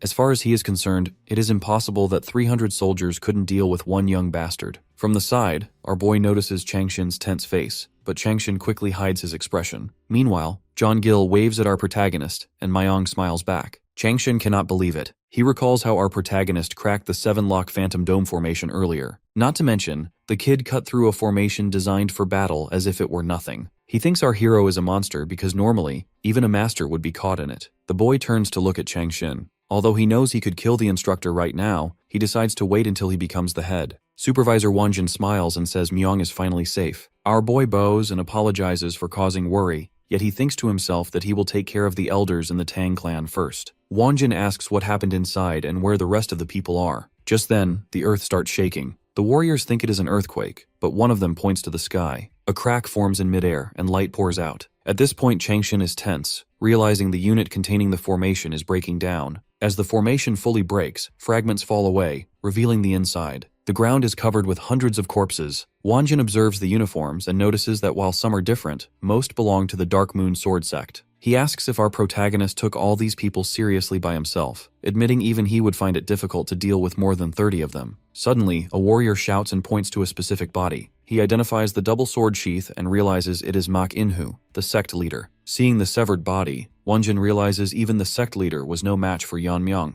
Our guy walks over calmly and says there were simply many of them, so they weren't hard to deal with. Wanjin had expected that much of the Tang family. This kid Yan Myung is already beyond the level of a head. Meanwhile, the other teams discuss the situation. They are shocked that Yan Myung dealt with over 100 enemies, including the famous Dark Moon Sword Sect. They are sure as hell that the head position belongs to him. Among them, Moonchang grinds his teeth in anger. He feels bitter that he ended up being dead weight because of his ruined arm. That's why he hates that Tang Yeonmyeong, who used to be trash that couldn't learn martial arts, has become this strong. He hates how someone like him dares to rise above. Wanjin interrupts Moonchan's thoughts by declaring that the tournament is concluding. He announces the sole winner is number 28, Tang Yeonmyeong, and asks anyone with objections to come forward. Moonchan wants to say something, but Wanjin cuts him off. Since there are no objections, he declares that the process has concluded fairly. He orders the warriors to gather before the winner. Immediately, dozens of warriors stand before our boy and his team. Aijon says he cannot believe there are so many warriors and feels overwhelmed. Wanjin thinks that decades after the Tang clan's downfall, a new honor has finally been born to bring forth the revival. He then speaks loudly to Tang Yeonmyeong, appointing him as the new master. Along with Wanjin, 82 members get down on their knees. They bow and greet the new head of the Tang clan. Naturally, Yeonmyeong's team is amazed. They realize that just by being the head, he commands so much respect, and they wonder if they have to speak formally to him now. Wanjin hopes that at an age where he is not even 20, our boy can grow enough to regain the clan's reputation across Sichuan.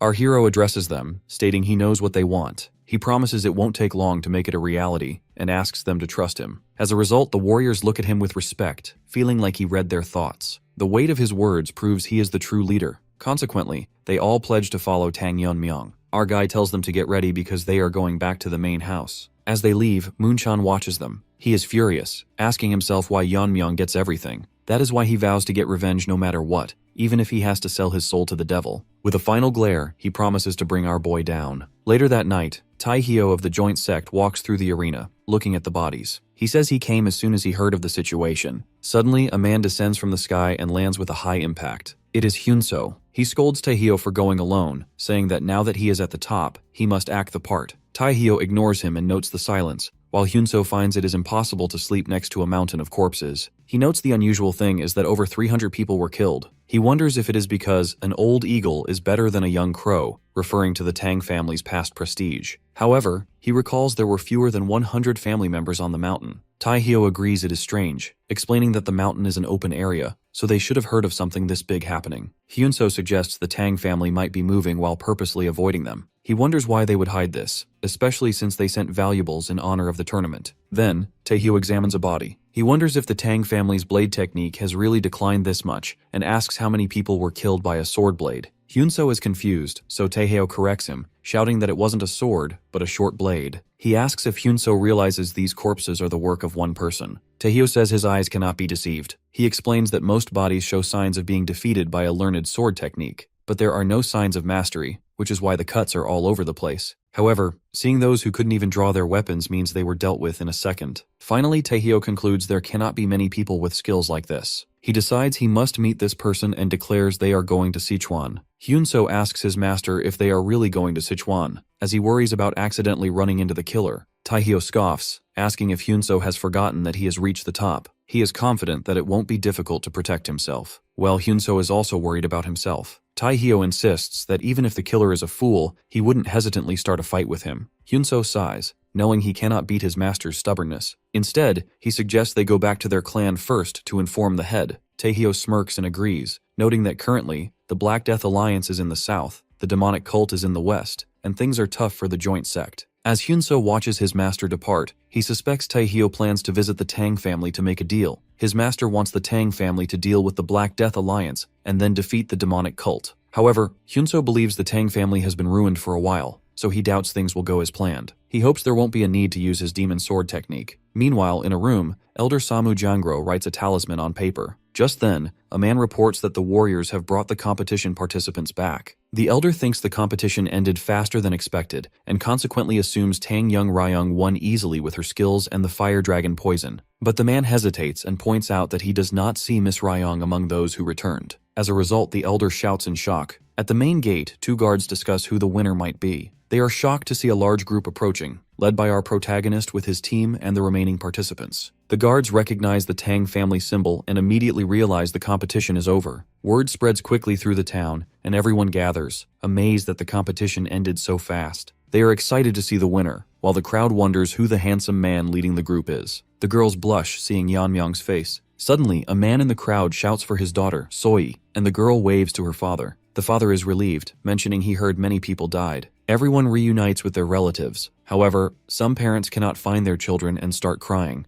Myung watches them and realizes a mother must also be worried about him. He wonders if she will recognize him and is curious about her expression. Meanwhile, Yuri points out a man with glasses. She introduces her father, who works in the General Administration Department. Our boy jokingly asks if she is already asking him to take care of her father, to which Yuri admits she cannot let go of such an opportunity. Well, the girl is too honest. Yuri then explains her father has skills but hasn't been promoted because he doesn't suck up to anyone. He thinks that isn't bad, and consequently decides that people who aren't close to the elders will be useful when he takes charge. He plans to find people on his side. Just then, Tang Ki-sam, a family official, enters shouting good work to the warriors and the Jagal family. Instructor Changshin quickly bows to Kisum, asking if he has been well. Kisum laughs seeing Changshin hasn't changed. He thanks the Jagal family for assisting the main house. He then pats Changshin's shoulder, saying it was a relief to have the 7-lock Phantom Dome formation. He believes the participants were safe thanks to it. Although Changshin knows it was broken, he acts cool. Kisum then announces that he has informed the elders, so they should go to the elder house now. He proceeds to dismiss the warriors to rest, but Supervisor Woojin interrupts, saying they will not be going to the elder house. Kisum turns around confused. In response, Woojin introduces himself as the temporary leader of the honor guard. Kisum asks if he heard wrong, so Woojin states that the conditions of the competition mention the Stealth and Poison Hall as the seat of the winner. He argues it makes sense to go there instead of the elder house. Naturally, Kisum clenches his teeth and shouts. He asks how a mere warrior dares to talk about principles in front of the commander-in-chief,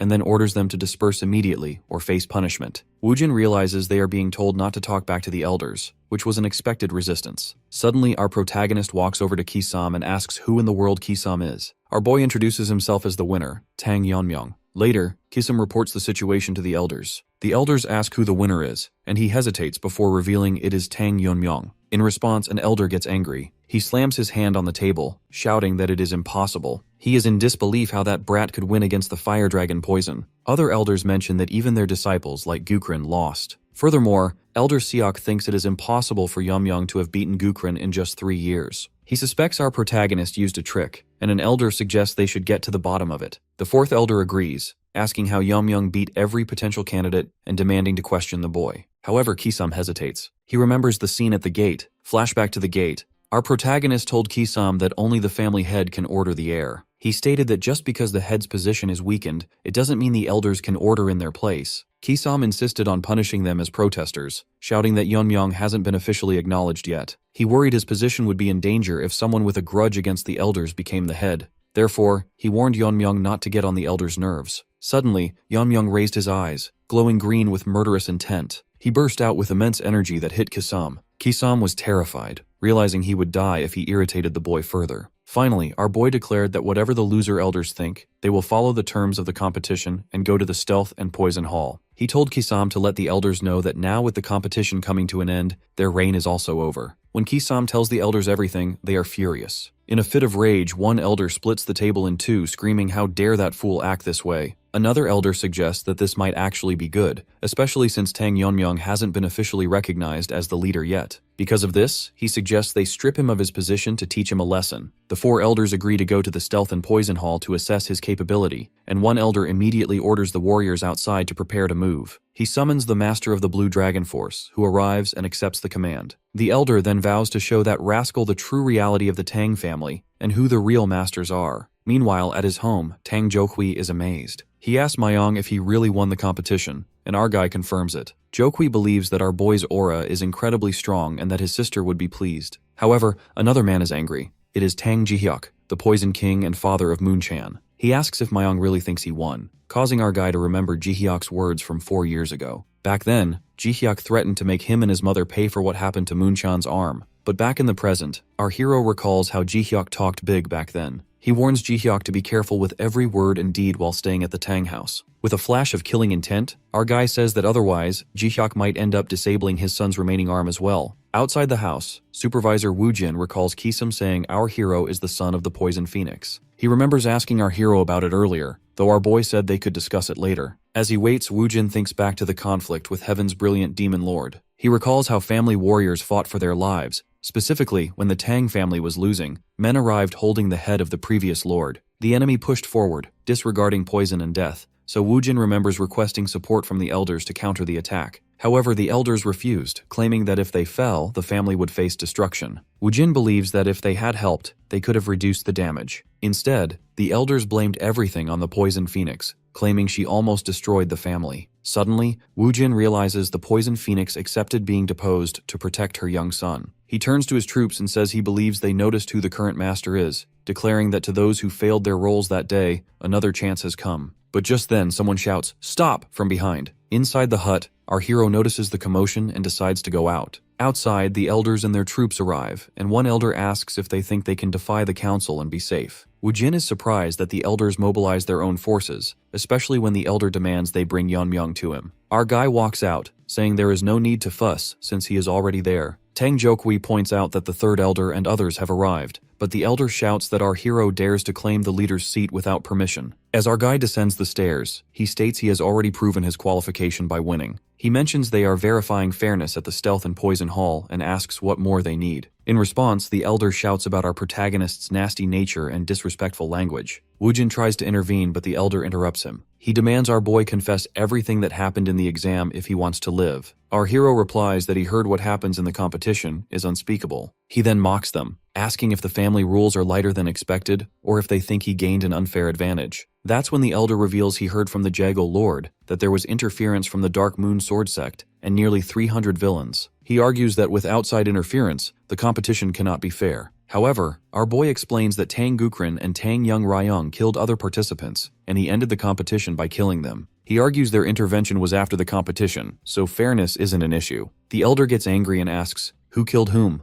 Our protagonist tells him to go to Gangdong Mountain himself to check the bodies. Immediately, the elder commands a dive and dashes toward our boy with immense speed. Electricity strikes the area, causing everyone to shout in alarm. However, our boy blocks the elder's hand. He calmly calls him a fool and asks if he finds it hard to believe his granddaughter is dead. The third elder cannot believe his attack was blocked with just one hand. He thinks about how his demon-killing poison rots sight and hearing upon contact, and consequently wonders if our boy has surpassed his internal strength, but he quickly dismisses it as impossible. The elder prepares for another attack and shouts, asking how our boy dares to mock an elder. In response, our protagonist takes out a poison bottle he took from Ryong. The elder asks where he got it, so our hero questions him back if he knows what it is. He reveals it is the poison bottle the elder gave to his granddaughter, and then our guy throws the bottle down. It shatters and a huge fire blast erupts. Our boy explains that if it were just a simple poison bottle, one might overlook it. However, this is one of the Tang family's 10 poisons. Supervisor Wu Jin is shocked and asks if the contents could be legendary poison. Mayong confirms it is called Fire Dragon Poison, which leaves Wu Jin amazed. He notes the strong fiery energy as the bottle burns and realizes the storage managed by the third elder was indeed compromised.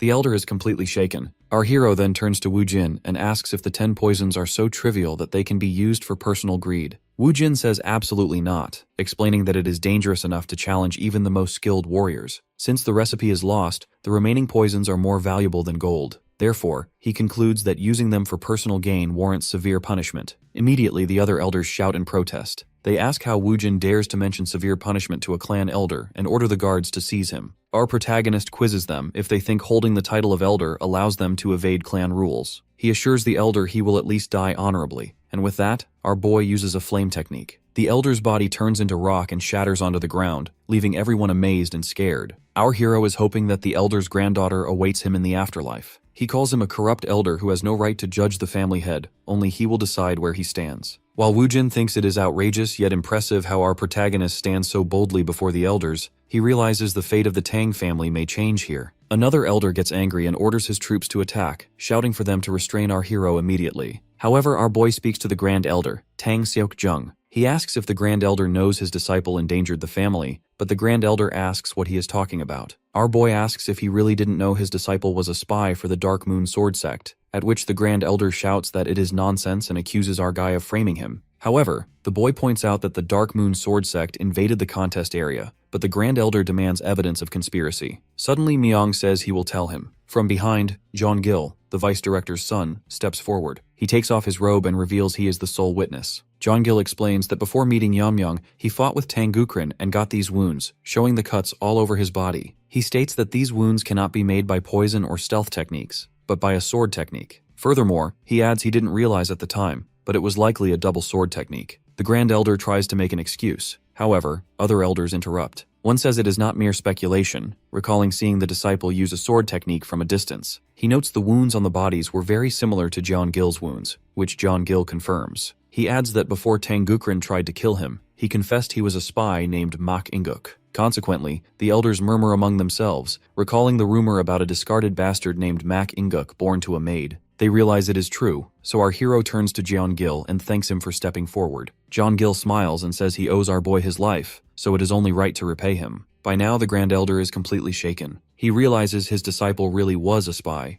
However, he believes his own safety is more important now. He shouts to the other elders to block our hero and avenge the third elder, but our boy interrupts, warning them not to act rashly since evidence has been presented. The Grand Elder claims he didn't know anything and argues his situation is different from the third elder. In response, our hero asks if his status is so light that he can just ignore it. He asks if Tang Gukrin became the family head and gave the clan to the Dark Moon Sword Sect. Would the Grand Elder claim ignorance then? He calls it careless, causing the Grand Elder to shout for him to wait. But before the Grand Elder even knows it, our guy cuts off his arm. Everyone is shocked. Our protagonist tells the Grand Elder he cannot escape the accusation of harboring a spy. He explains that normally his Dantian should be destroyed to cripple his martial arts, but since there is no proof of collusion, the punishment ends here. The Grand Elder mutters appreciation for the mercy. However, he is not thinking innocently. He thinks our boy is too fast to see, and pretending to stop the bleeding, he extracts a hidden poison. In his hand, the Grand Elder holds a bottle of formless poison. It is one of the Tang family's 10 poisons, colorless, odorless, and tasteless. Although it is not as potent as the original, it is a version he created over half his lifetime. Finally, he vows to kill our boy without him even knowing what hit him. The Grand Elder prepares to use the hidden poison. However, our boy notices it immediately. With a swift motion, he cuts off the Elder's remaining hand, the one holding the poison. Another Elder shouts in outrage, asking what madness this is. He reminds our boy that he promised mercy moments ago and questions if Mayong still claims the right to become the family head after this. The boy simply insists them to look at the severed hand on the ground. Everyone looks down, only to see the poison bottle next to the severed hand. The bottle is broken and liquid pours out. The boy points out that the Grand Elder poisoned his own blood flow for a desperate attack, calling it utterly disgraceful. The Grand Elder, lying on the ground, shouts for the family head to spare him, but our hero raises his hand, swirling with green energy. He declares that Tang Seok-jung attempted to assassinate the family head and disturb the clan. Therefore, he deems him a traitor and announces the punishment is severe. Showing no mercy, the kid swings his hand, and the Grand Elder's head is cut off instantly. Following this, everyone is shocked and terrified. Our protagonist addresses the remaining elders, warning that they are not above the Tang family's laws. If any remaining elder discards the family's law by using their position, he will personally execute justice. He admits the Tang family is fragile and could collapse at any moment. However, he promises one thing. He will ensure the members are not exposed to the threat of evil sects or the demonic cult. He vows they can live in peace in Sichuan. Then, he turns to Wu Jin's troops and the other participants and asks, not the elders, but all, do they acknowledge him as the rightful family head? Later that night, at Tang Jihye's residence, an old woman rushes in to tell the news. Tang Jihye, our boy's mother, asks her to calm down and speak slowly, inquiring if Yeonmyeong really won the contest. The woman cries tears of joy and confirms he won, adding that everyone at the Stealth and Poison Hall acknowledged him. She is glad to announce that he is growing splendidly. Jihi cries, wishing Tang Long Ryang were alive to hear this news. Meanwhile, our protagonist is busy. He wanted to rush to his mother, but there are mountains of tasks to handle first. As a result, he sits in a conference meeting. Tang Jokwi announces that per the family head's orders, subsequent events will be handled at the Stealth and Poison Hall. Furthermore, the key decisions will require the family head core's approval. Effectively, the power held by the elders is transferred to the Stealth and Poison Hall. The elders look displeased, yet none openly show dissatisfaction. Suddenly, Elder O speaks up. He admits our hero is exceptional but points out his experience is not yet vast, suggesting they act as a regent until the family head finishes growing. Our boy agrees that Elder O's words make sense. However, he knows they just want to use his lack of experience to keep their power. He suggests deciding the regency later and concludes the transfer of authority for now. Later, the investigation proves the smuggling of the fire dragon poison by the third elder was true, and doubts rise about the Elder Council's capability. As a result, the management of the 10 poisons is assigned to the Stealth and Poison Hall. The elders, having lost most of their authority, are left with only their respective military forces. Our boy announces that the military forces will continue to be managed by the elders.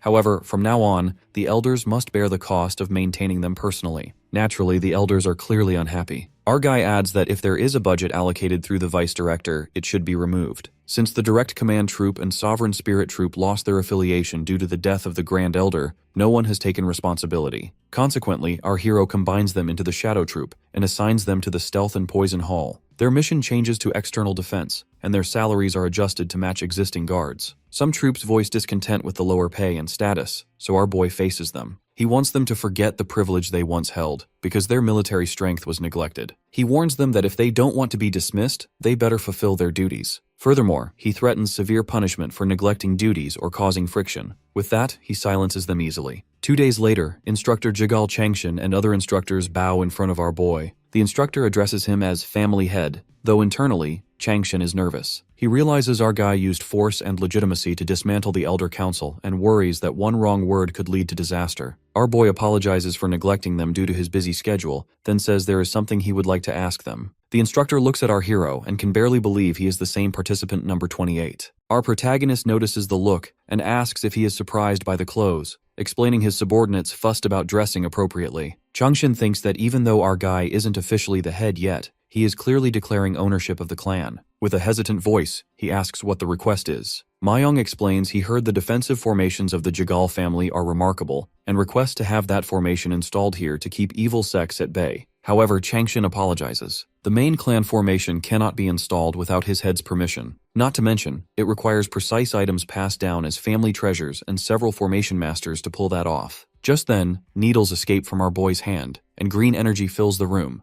The needles strike all the instructors who came with the instructor. The instructor turns, shocked to see everyone on the ground, and he shouts why the family head is doing this. Suddenly, a needle stops inches from the instructor's eye. Our hero reveals he already knows about the deal with Tang Young Ryong, accusing the instructor of choosing not to block the Dark Moon Sword Sect invasion. He asks if Changshin thought he would just overlook it. My guy remains firm on his stance. He demands the instructor install a defense similar to the Jeagle families in the Tang family main inner quarters. And get this, our boy isn't requesting. This is a direct order, and he wouldn't like to hear no again. He reminds Changshin that the Tang family rule is to return a grudge tenfold. That is why the elders died by his hand. He then starts counting to 3, and threatens that if he doesn't hear a positive response, he will personally go to the Jagal family and hold the Jagal instructor accountable. He leaves the consequences to Changshin's imagination, until the instructor finally breaks. He agrees to do it, bowing down and begging our hero to spare his family members. Our hero smirks, since he is satisfied. He is hoping that Changshin will proceed quickly. Later, Mirio, Ijun, and Yuri arrive. Well, our boy wanted to call them earlier, but there was too much to handle. Mirio hesitantly asks why he called her, addressing him as family head.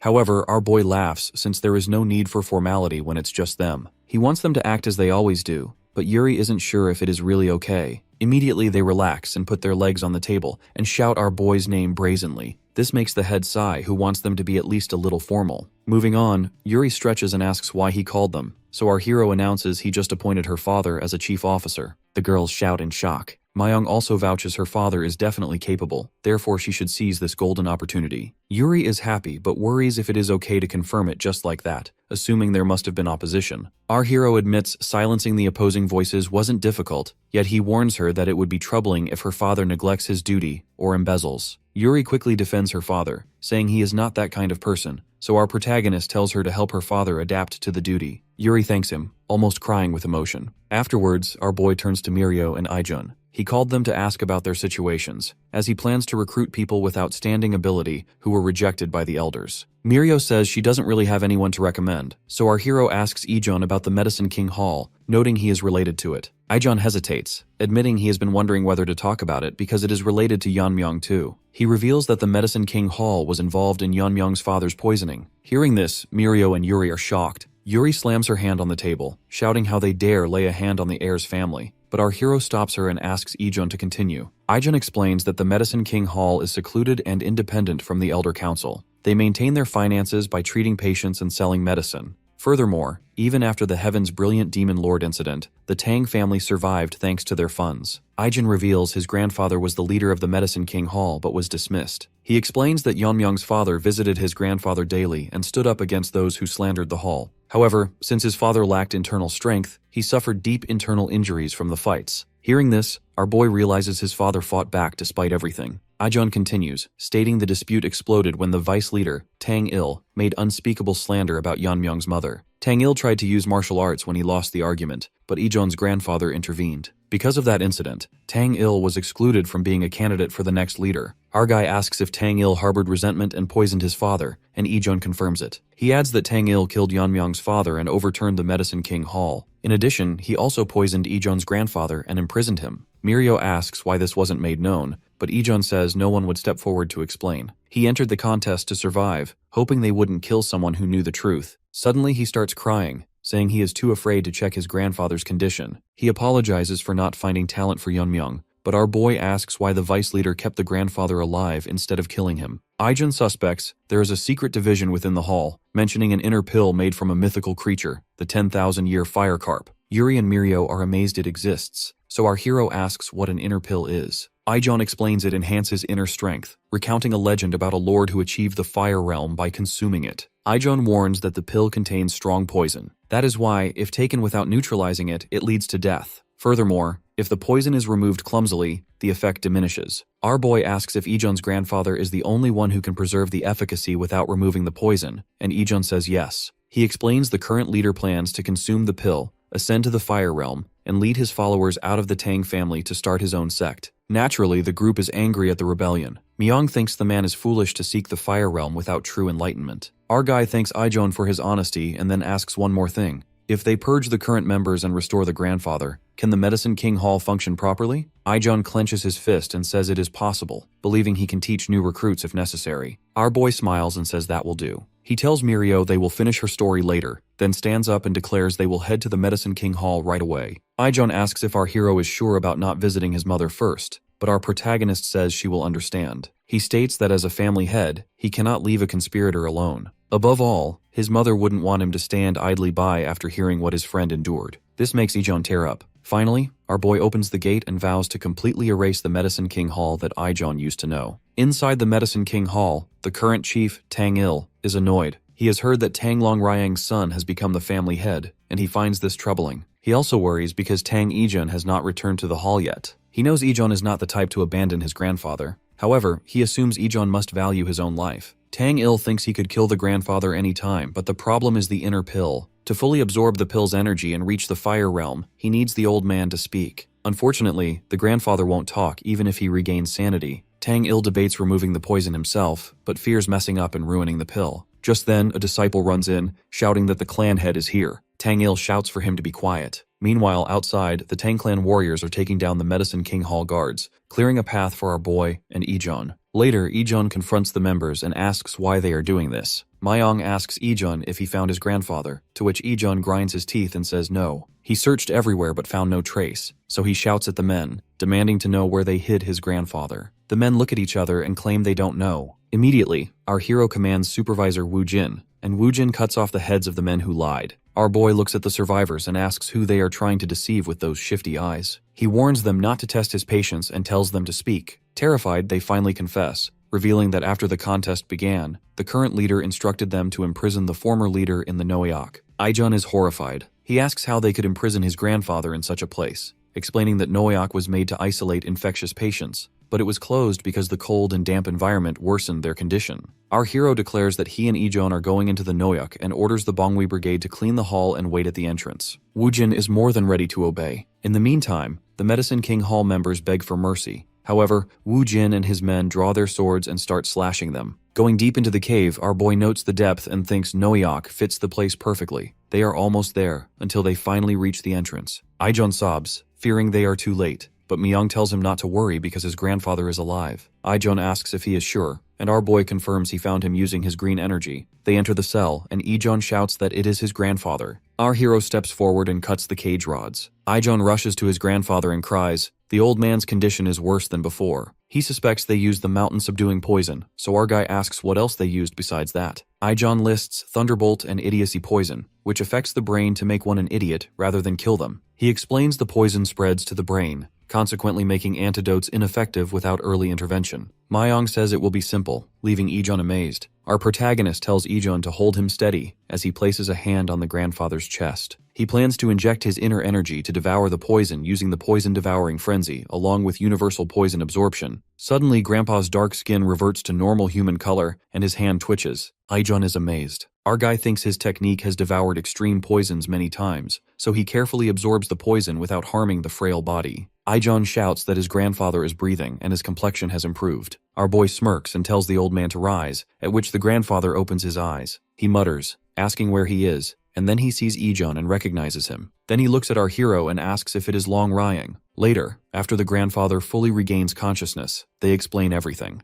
The grandfather realizes our boy is Long Ryang's son and the new family heir, which our boy confirms. He mentions he heard from Ijon that the grandfather looked after his father. With watery eyes, Grandpa says fate works in mysterious ways. He regrets that the child who couldn't see his father's face because of his fault ended up saving him, and he thinks Long Ryang's son has grown wonderfully. He wishes Long Ryang could see this from heaven. Consequently, the grandfather asks if he may devote himself to serving the family heir. Our boy says of course, and he takes off his green robe and puts it on the grandfather. He explains he came to arrange a new position for the leader and Ijon, then tells them to leave because people are waiting. When they exit the cave, Tang Il is shaken. He wonders how the old man can stand so firmly and shouts, asking how they can mercilessly harm the members of the Medicine King Hall. He reminds them that the hall earns the funds to maintain the Tang family, and asks if they want the family to collapse. Our boy asks if Tang Il plans to play dumb even after seeing where they came from, inquiring if those are his last words. Myung turns to the grandfather and asks if he has a final message, but the grandfather just looks away. Tang Il, having no choice, starts running and shouts for people to move aside. He thinks he will die if he stays, but suddenly a needle strikes Tang Il's neck. His body freezes. Our hero explains that it is the heart-severing flame poison made by Ijon, and then asks if Ijon's poison isn't enough to replace Tang Il. He notes Tang Il probably cannot even hear him now, and then Tang Il falls to the ground, completely dead. Our boy turns to the remaining members and commands the Bongui Brigade to finish the job. As usual, Wu Jin is prepared to execute the orders, and they take care of all the members of the Medicine King Hall, effectively erasing its corruption completely. Rumors spread instantly among the clan that the Medicine King Hall has fallen. Because of this, some men discuss whether the Tang clan can survive without the hall's funding. They wonder why the new leadership got rid of the place supporting them. Inside the hall, our hero stands in front of a red blazing orb. The grandfather warns him that the Medicine King Hall has fallen, but the orb is dangerous. Therefore, he asks if our guy plans to take it right away. He suggests waiting a few days for the poison effect to wear off, but our boy looks at the orb excitedly. He thanks the grandfather, but says he will take it as it is because he plans to use it soon. He thinks that if the poison is so strong it is visible to the naked eye, he cannot get rid of something so precious. With that, Mayong extends his hand to grab the orb. Before he even touches it, his fingers feel like they are melting, so he clenches his fist. He realizes it has an extremely potent fiery poison, as expected of a spirit that lives in lava. However, he notes it is nothing compared to the fire dragon poison from before. He thinks that if an ordinary man took this in an unrefined state, the power would burn them from the inside. Consequently, he decides this is the perfect way to test the strength of the 10 poisons. He then closes the box, feeling the power of the spirit inside. Back at the Stealth and Poison Hall, Tang Jihye comes to visit her son. She enters the hall and apologizes for the intrusion, telling our hero that she really got lucky with her child. Our hero welcomes her, stating this place belongs to her in the first place, so she should be here. He looks at her and thinks she is still beautiful, though she has aged from worry. Jihye runs to him and hugs him tightly, saying she is so thankful he returned safely. Our guy hugs her back while thinking about his past life. He remembers only reflecting on regret before his death, because he had no one to share his happiness with. That's why he decides his past life alone is enough for a life full of regret, and he vows that from now on, he must protect this life. Our protagonist asks if she met the Bongui Brigade, and Jihye says yes. She mentions they came this morning to help move her things, noting everyone was a familiar face, so it felt kind of odd. She points to the box in his hand and asks what it is, so our boy says it is something he brought for her. He opens the box, revealing the glowing orb. Naturally, Jihye is shocked. She recognizes it as the inner pill from the 10,000-year fire carp, and insists that it would be right for him, the clan leader, to take it. However, our boy refuses. He says it is right for his mother to take it, claiming he has no use for the inner pill now. Jihye is confused and asks what he means. Our hero explains he has nothing more to increase with the orb, and then he holds her hand. Suddenly, a burst of energy surges from him. Jihye is stunned. She feels the intense heat and asks if he really reached the fire realm. He confirms it, and Jihye thinks about how her son is already in the fire realm. She feels she should praise him, but she also worries that enemies might attack the Tang family if they realize this. Seeing her nervous, our protagonist speaks gently. He says he wants her to live a long life, including his father's share, and he asks her to watch over him as he grows. He opens the box again and warns her that the inner pill is slowly dissipating, so she must hurry. Ji bites her lip as she realizes that even if her child is powerful, it is natural for a mother to want to protect him. She finally agrees to take it, saying it would be rude to reject his gift. She smiles and asks if he knows what she was called when she was younger. Our hero asks what, so she reminds him she was Sichuan's top beauty and the poison phoenix. When she holds the box, a massive burst of energy emits from her body. Our boy is taken aback. Ji says that is right. She is the Poison Phoenix, a title given to the most famous member of the family. She admits she might not be as skilled as him, but asks if she is still impressive. Our boy is shocked because he realizes his mother was hiding her strength. He never expected her to cultivate all by herself. He knows a Fire Realm master can detect even the smallest movement, so hiding power is difficult. He thinks that for her to hide it from him means she is truly skilled, realizing she has already reached the peak state just before the liberation of power. Jihye begins the cultivation process and tries to absorb the spirituality of the inner pill. She knows she must overcome her limit, but she finds the absorption difficult. The method is simple. Take spirituality slowly and internalize it. However, the pill is dissipating too fast, and she worries she will lose half of it before she can finish. Suddenly, our boy puts his hand on her shoulder. He tells her that enlightenment does not come from thinking about it. Instead, he advises her to absorb, analyze, and imitate her surroundings. He says he will give her a little push, and then he transfers his energy into her. Jihye is shocked that Yeonmyeong's energy is fusing with the inner pill. She recognizes this as the Tang family poisonous vital azure radiant heart technique, and realizes she doesn't have to internalize it little by little. Instead, she can transform the pure energy into something she is familiar with and absorb it all at once. She focuses, thinking to herself that she was blessed with such a good son. Finally, the process is done. Our boy steps back and declares that with this, his mother has reached the fire realm as well. Everyone is present at the main building of the Hall of Dark Poison. However, the mood is tense. Captain of the Poison Lord Unit, Ji Hyuk Dang, grumbles about being called to a meeting at such an odd time. They feel that their time has been disrespected. The fifth elder then asks Jeokwi how much longer they need to wait. While Yeonmyeong might be the young lord, it is still too much to gather everyone and make them wait. Hiding his anger, Jeokwi mentions he will arrive any second. Right then, the guards announce the arrival of their young lord. Yeonmyeong enters and thanks everyone for coming so early, explaining he wanted to make an announcement with everyone present. He steps ahead, and consequently, the fifth elder asks about the announcement. Our boy recalls that the fifth elder was the one who suggested he appoint a regent to manage clan affairs until he is older. The elder acknowledges this and asks if there is someone he has in mind. In response, our protagonist turns and asks why the elder thinks he will choose one from among the elders. As the fifth elder starts to wonder who will be selected, a figure enters, causing everyone to freeze. The elders are shocked to see her, noting it has been more than 10 years and she is still doing well. Seeing their reactions, our hero comments that no one is suited to lead their clan other than her, and asks if he is right. After the elders blamed Jihi Dang for the invasion of the demons of vast heavens, she was removed from her rightful place as the clan's heir. However, after 10 years, the phoenix is finally rising from the ruins. The figure is Jahye, who, upon entering, sees many familiar faces. Looking back to the previous night, before the regency inauguration, Jihye was taking a bath and felt grateful for rising to transcendence, though she still can't get used to the scent coming from her body. She felt a bit embarrassed,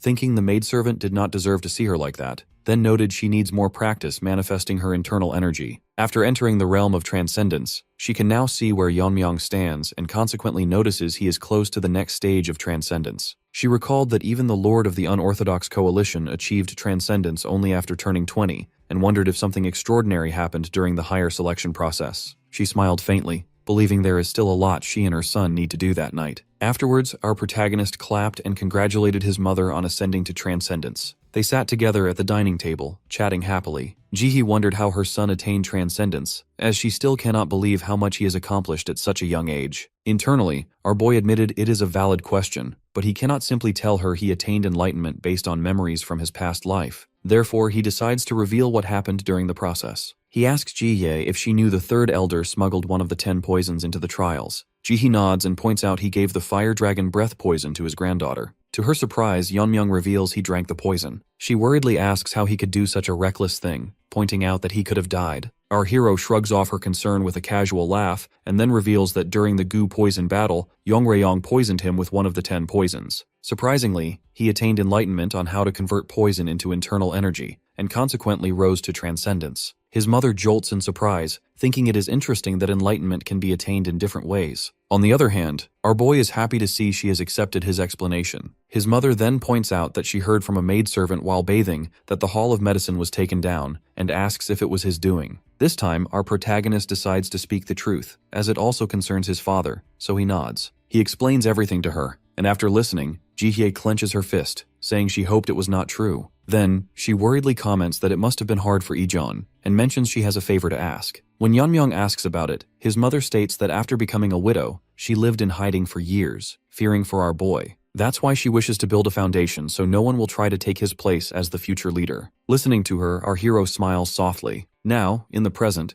Jihye enters the hall, sparking murmurs about her arrival. Some point out her youthfulness, while others wonder if she has regained her former vitality. Jeokwi happily calls her Sister Jihye. Yeonmyeong then announces that from this moment, his mother, Jihye Dang, will be the new leader of the Dang clan of Sacheon. The fifth elder freezes, realizing she has become the new leader instead of a regent. Jihye starts her speech, first thanking everyone for coming. She states that while she is made the clan leader, she will only rule on behalf of her son until he matures. To repay his trust, she is setting the groundwork to build a stronger clan. With that, she begins the morning session by looking over their agenda. As Jahi decided, the Fallen Hall of Medicine is renamed the Hall of Remedies. Consequently, she appoints Hoyol Dang as head and Ijeon as deputy head. Yuri's father becomes the new director of the Executive Council and is ordered to investigate the clan's funds. He soon finds evidence of financial misconduct by the elders, and the recovered funds are enough to fill the clan's treasury for now. Meanwhile, Captain Jihyuk Dang is dismissed from service along with most of the elders who had been embezzling clan resources. In fact, anyone exploiting the funds is removed from their posts. All of this happens within a few days. Now, our protagonist, sitting on the edge of a mountain, reflects that his mother is a born leader. Because of her, many issues in the clan are resolved. He remembers that at first, he wanted to live a normal life with his mother by simply participating in the process, but now he is surrounded by other concerns. The people who are his friends, subordinates he can trust, and many members of his clan.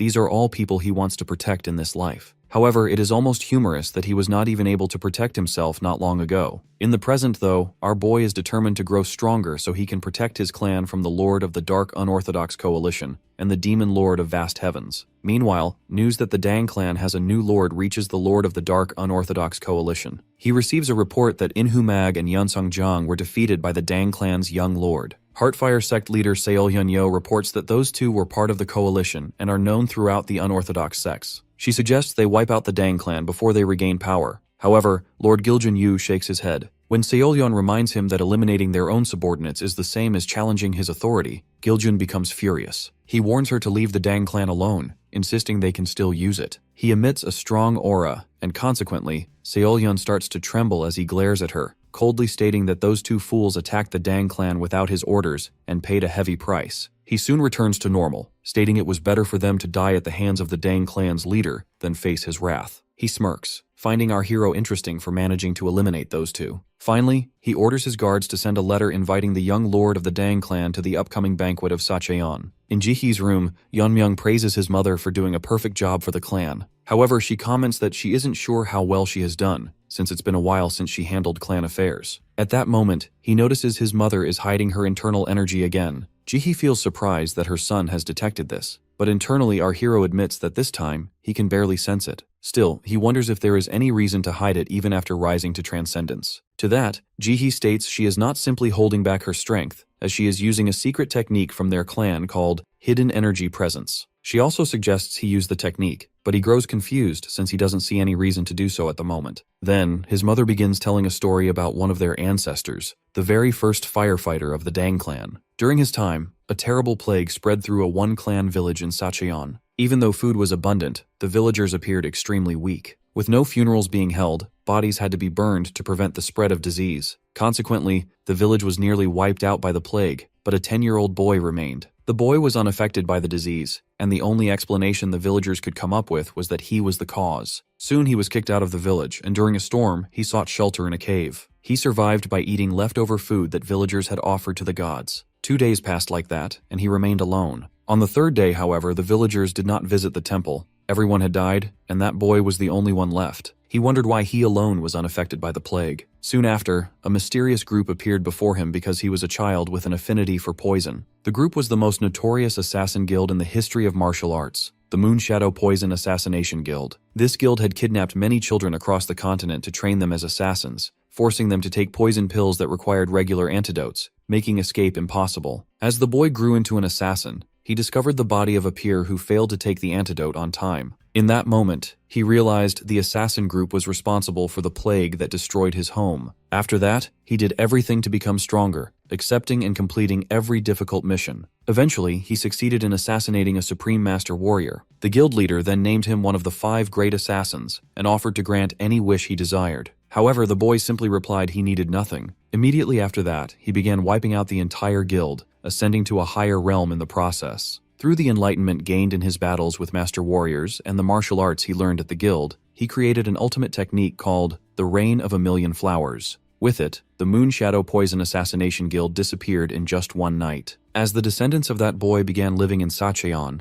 the present Dang clan came into being. Now that man is remembered as the Shadowless Visitor. When Jihee looks at her son, she finds him sleeping, so she pinches his cheek to wake him. Yeonmyoung mutters that he never knew their clan had such an interesting history. Still, he asks about the connection between their clan's origin and the hidden presence technique. His mother explains that, including the 5 great assassins and the guild master, the assassin guild had many transcendents, and asks if he can guess how the Shadowless Visitor eliminated them all alone. Our boy guesses that it must be thanks to the Rain of a Million Flowers, thinking that many warriors can't withstand a hidden weapons attack that targets a group at once. Ji mentions he is partly right. The technique was indeed used, but she adds that it is an aura technique rather than a hidden weapons technique. She explains that the battle between Masters of Transcendence is a battle of aura, because aura body armor can't be penetrated by regular hidden weapons. From this, our protagonist realizes it doesn't matter how many hidden weapons are used, as they will only bounce off the aura body armor. On the other hand, a barrage of hidden weapons infused with aura, the Dang clan's powerful technique, was made specifically for use against Masters of Transcendence. He further notes that neither the wild dance of spinning stars nor scattered iron fragments compares in power, and even maintaining such a technique is difficult for a Master of Transcendence. Unexpectedly, Jihee notices our hero wondering how this could be possible. She states that the answer is found in the hidden energy presence technique. To activate this technique, a person must concentrate all their internal energy flowing through their veins into one of the 12 energy channels. Then, using core energy, the person blocks the flow and seals the energy channel, which preserves the internal energy. Even masters of transcendence can be fooled by this. While it's true that one's immediate internal energy levels will drop, those with experience and enlightenment can easily refill their energy.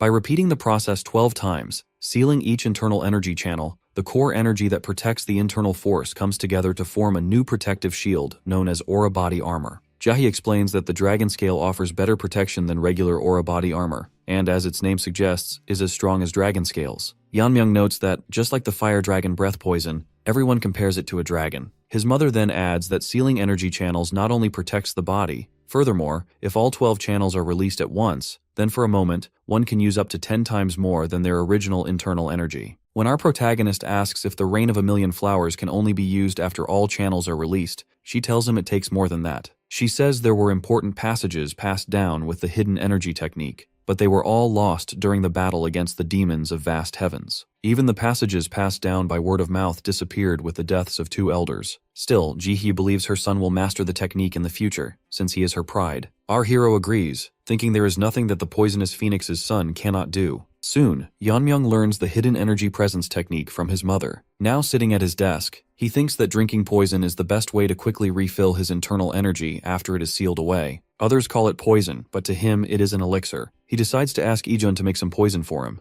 but his thoughts are interrupted by a guard who knocks on the door. The guard announces that the young lord has a guest who wants to meet urgently. Suddenly, Mirio bursts in, yelling for help from our boy. He asks what's going on, and unexpectedly she shouts that her sister is dying. Yeonmyoung quickly asks if Mirio should take her sister to the Hall of Remedies. However, Mirio cries as she reveals they have already been there several times, but it turns out her sister's condition isn't something medicine can treat. When our hero wonders if it might be an internal injury, Mirio explains that it's actually energy blockage of the 9 yin channels. In fact, aside from the Blazing Sun Palace, the North Sea Ice Palace also uses energy blockage in their martial arts. The members of the Ice Palace practiced ice martial arts, which, being born with yin energy, was considered both a blessing and a unique skill for those people. As they step out, our boy and Mirio discuss how people who don't practice ice martial arts gradually suffer from energy blockage. He then asks if she and her sister are descendants of the North Sea Ice, to which she nods, but clarifies they aren't direct descendants. A long time ago, the descendants of the Ice Palace settled in Sacheon and married into the Dang clan. People say the energy blockage can be treated by learning ice martial arts. However, in the Dang clan, members only learn about poison and hidden weapons. Consequently, they have nothing left of ice martial arts here, and the techniques their ancestors brought have long been lost. Now, energy blockage appears like a genetic illness every few decades, and this time it's Mirio's sister who is suffering. When Yeonmyoung is about to say something,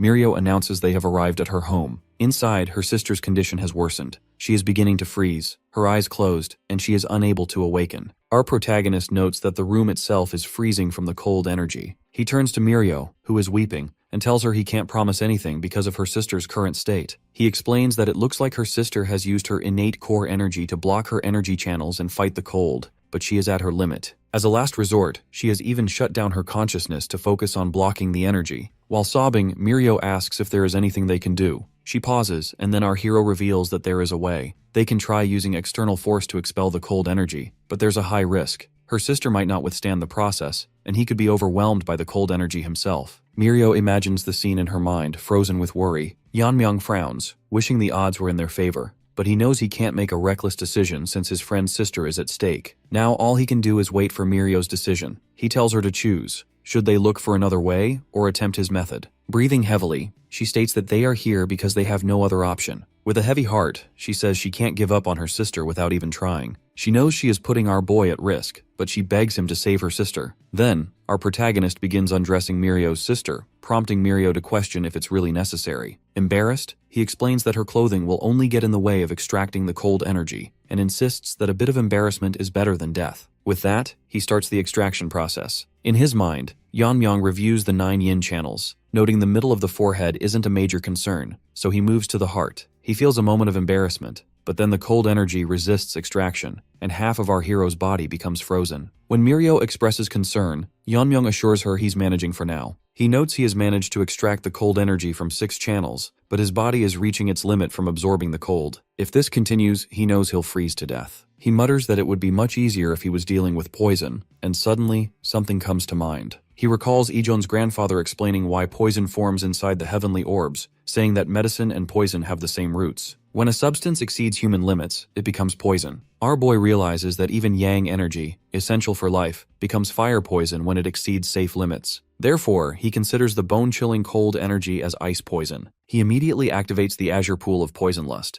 After a short moment, it begins to react. Although the cold energy might initially resist extraction, once it is perceived as poison, it will cease to be a threat. As a result, his frozen side begins to thaw, and his azure pool completely draws out the cold energy. Miso, feeling her body warm as the cold leaves her, slowly opens her eyes and suddenly begins to scream. Looking at Mirio, both sisters start to weep and embrace each other. Mirio explains to Miso what just happened, which makes Miso feel she owes her life to Yeonmyoung. Although Mirio is concerned about why the young lord is still touching her sister, Miso points out that he is still focusing and consequently suggests they wait. Meanwhile, inside Miso's body, our boy observes that this energy is like an elixir. There is more energy than his body can absorb, and while the excess will disappear, he decides to absorb as much cold energy as possible to try out the hidden energy presence technique. He wonders exactly how many energy channels he is able to fill up. After a few moments, as he opens his eyes, he is surprised to discover he can absorb 4. This leaves him with 4 times the amount of energy he used. As he considers his current low energy levels and how to manage them by drinking poison, his thoughts are interrupted by embarrassment as he realizes he is still touching Miso. Nervously, he retracts his hand. Miso, however, calmly says it's fine since she heard the whole story from Mirio. She thanks him, and he replies that it was his duty as the young lord. Unexpectedly, Miso's father bursts in and sees his naked daughter, which makes him furious. He demands to know our protagonist's purpose, but his daughters quickly try to calm him down. Later, their father sincerely apologizes to Yeonmyoung,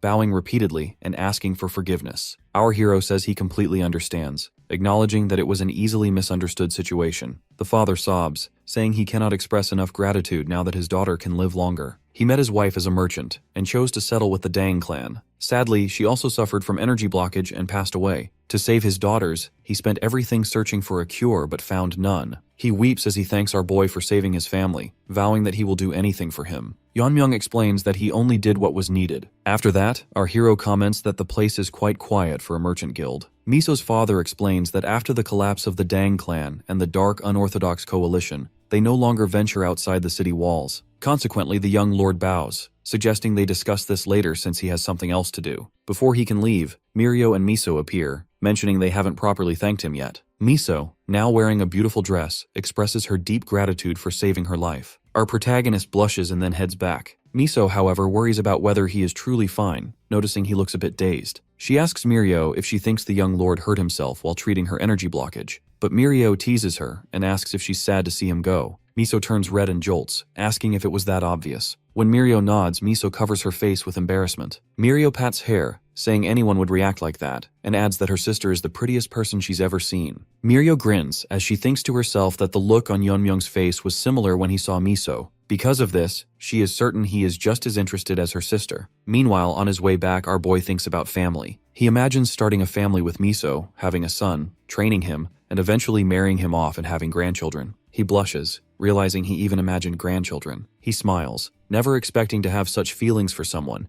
and guesses this is part of wanting a normal life. He hopes to see Miso again soon. However, he recalls the issue Miso's father raised earlier. He starts thinking about Giljun Yu, Lord of the Dark Unorthodox Coalition. Although not directly involved in the downfall of the clan like the Demon Lord of Vast Heavens, there is still a threat, as shown during the heir selection process. Our hero concludes that as long as they share Sacheon, conflicts are bound to happen. At the Heartfire sect, in the Dark Unorthodox Coalition's territory in Sacheon, Seolyeon receives a report that the Dang clan is growing rapidly. She takes a bite of her apple and doesn't pay much attention to the report. She then recalls Giljun's cold warning to stay away from the Dang clan. She also remembers Injae Yob, Chobung's sect leader, reminding her to wait until their lord's anger subsides. In a burst of frustration, Seolyeon throws her apple at the reporter, angry that everyone keeps telling her to do nothing even though the Dang clan's new leader and heir have both reached transcendence. She bites her nails, frustrated that she can't avenge Inhu Mag and Yunsong Jiang yet. Suddenly she pauses, recalling her lord's orders to invite the Dang clan's young lord to the upcoming Sacheon banquet. She smirks, thinking the banquet will provide a great opportunity. She admits that waiting is not her nature, and adds that whenever she closes her eyes, Inhu appears in her dreams, urging her to take revenge. Excitedly, she decides to eliminate every last member of the Dang clan for her anger to subside. She glares at her reporter with a murderous look, and, ignoring his pleas, she burns him on the spot. With that, Seolyeon decides to prepare something unforgettable for our boy. At a meeting, Ji-hyuk, former captain of the Poison Lord unit, asks the second elder about their future plans. The second elder admits they have lost too much since Ji-hee-dang became the clan leader. However, he questions why Ji-hyuk is even asking him, reminding him that it was his and his son's actions that led to their current predicament. Pointing at Munchin, he angrily asks why he picked a fight with someone much stronger than himself, accusing both Munchin and Ji-hyuk of ruining his life's work. Meanwhile, Munchin is getting furious at the second elder, resenting the way he is speaking in front of the clan leader. He silently curses our boy Yeonmyeong, vowing to take revenge once his arm is healed. After that, Ji-hyuk repeats his question, stating they are struggling just to maintain their private units. In response, the second elder clenches his fist and declares they should simply leave the clan. The next day, our hero is guided to the Vault of Ultimate Poisons, where the 10 poisons and other deadly toxins of the Dang clan are stored. He recalls that the third elder was responsible for managing the poison vault before he was dismissed, and now both he and the Hall of Dark Poison are handling it. The guards at the entrance greet their young lord respectfully. Before going in,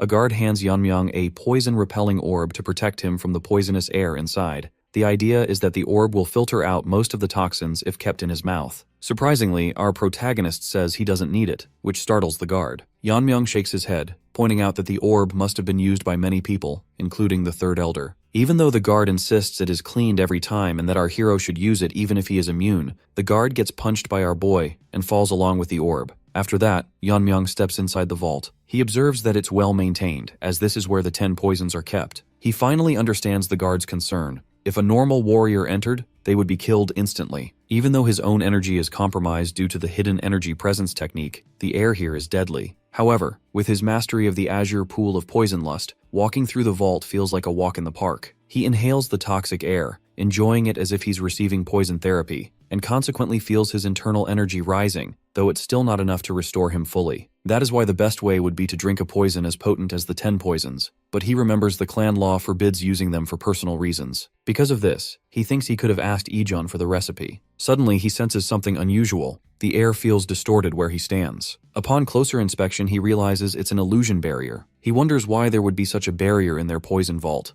especially one different from the Jeagle clan's technique. With only one way to find out, he uses his technique to cut through the barrier and discovers a hidden passage. In front of him, paper talismans for sealing and warding line the way. Yeonmyeong immediately recognizes they aren't the work of the Jeagle clan, but rather the techniques of mystic practitioners. In his past life, his master knew a few of them. These individuals were obsessed with mystical arts, just as his master was obsessed with swords. Specifically, mystic practitioners aspired to become immortal spirits by mastering spells. Our hero recalls the time when his master threw him into their illusion fields as training, where he encountered beings unlike any he'd seen before. What's certain is that those practitioners only get involved in matters that interest them. Therefore, he can't comprehend why they would install their barrier inside the poison vault. In the past, Yeonmyeong's master revealed that mystic practitioners are selfish, devoting themselves to demons and ghouls in hopes of achieving immortality. He told our boy that the reason he befriended them was by beating them up daily until they were willing to talk. Now, our protagonist believes there will never be anyone quite like his master, who shared such unique methods for making friends. This only means the Dang clan has something that caught their attention. As Yeonmyeong observes further, he notices something so poisonous that deadly fumes are leaking out,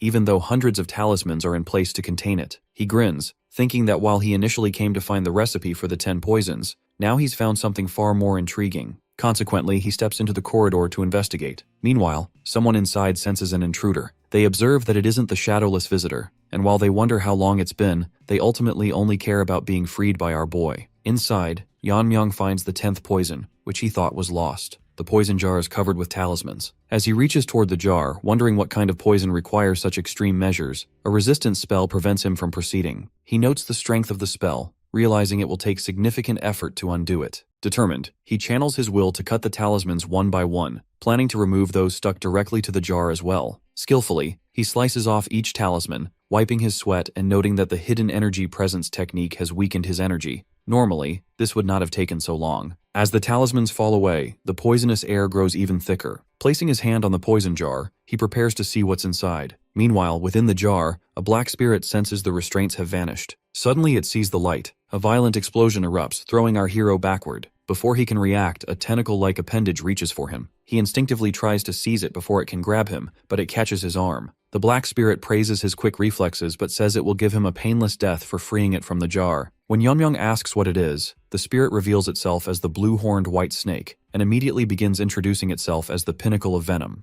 Yeonmyoung finally realizes that the entity before him is goo poison incarnate. The white snake nods, admitting that blocking off the energy channel in his shoulder was impressive, but then questions how long he will be able to withstand it. With amusement, the goo poison incarnate claims that, in a short time, his arm will melt down. However, all its confidence fades when it sees poison lust absorbing all the poisonous air. The white snake, now terrified, asks what his relation is with the shadowless visitor. Grabbing the snake tightly, our hero reveals he is its descendant. Naturally, the snake nervously pleads with our protagonist to deactivate his poison, or else it will perish for good. Nevertheless, Yeonmyoung remains angry with it and squeezes even tighter, deciding to absorb all of its poison. As he begins extracting the poison, the white snake panics, and at that moment, it proposes to offer a deal. Our boy pauses for a moment as the snake starts explaining. The snake says its only wish is to escape from the seal and promises that, if spared, it will become his familiar. Yeonmyoung seems a bit interested, prompting the snake to say that if he trusts it, he will never regret it. It explains that his energy levels will rise thanks to its poison energy. Deep down, our protagonist agrees, thinking that even the fire carp's orb or the fire dragon's breath was not this potent. The absorbed energy immediately rises above his current internal energy levels. After that, the white snake states it can supply him with an endless amount of poison energy, and innocently asks whether that would be more beneficial for him or if absorbing all the energy right now is better. However, our hero shakes his head, saying it's not smart to keep a threat alive and that he can find poison elsewhere as well. The white snake's eyes fill with tears as it explains it has only stared at the wall, having spent the last few decades inside that jar. Making a cute and innocent face, the snake insists it won't be able to disobey him once it becomes a familiar. After a pause, Yeonmyoung finally decides to trust it, but he warns that if he notices anything strange, he will get rid of it instantly. The snake immediately acknowledges this. Then, our boy asks how he can make it his familiar,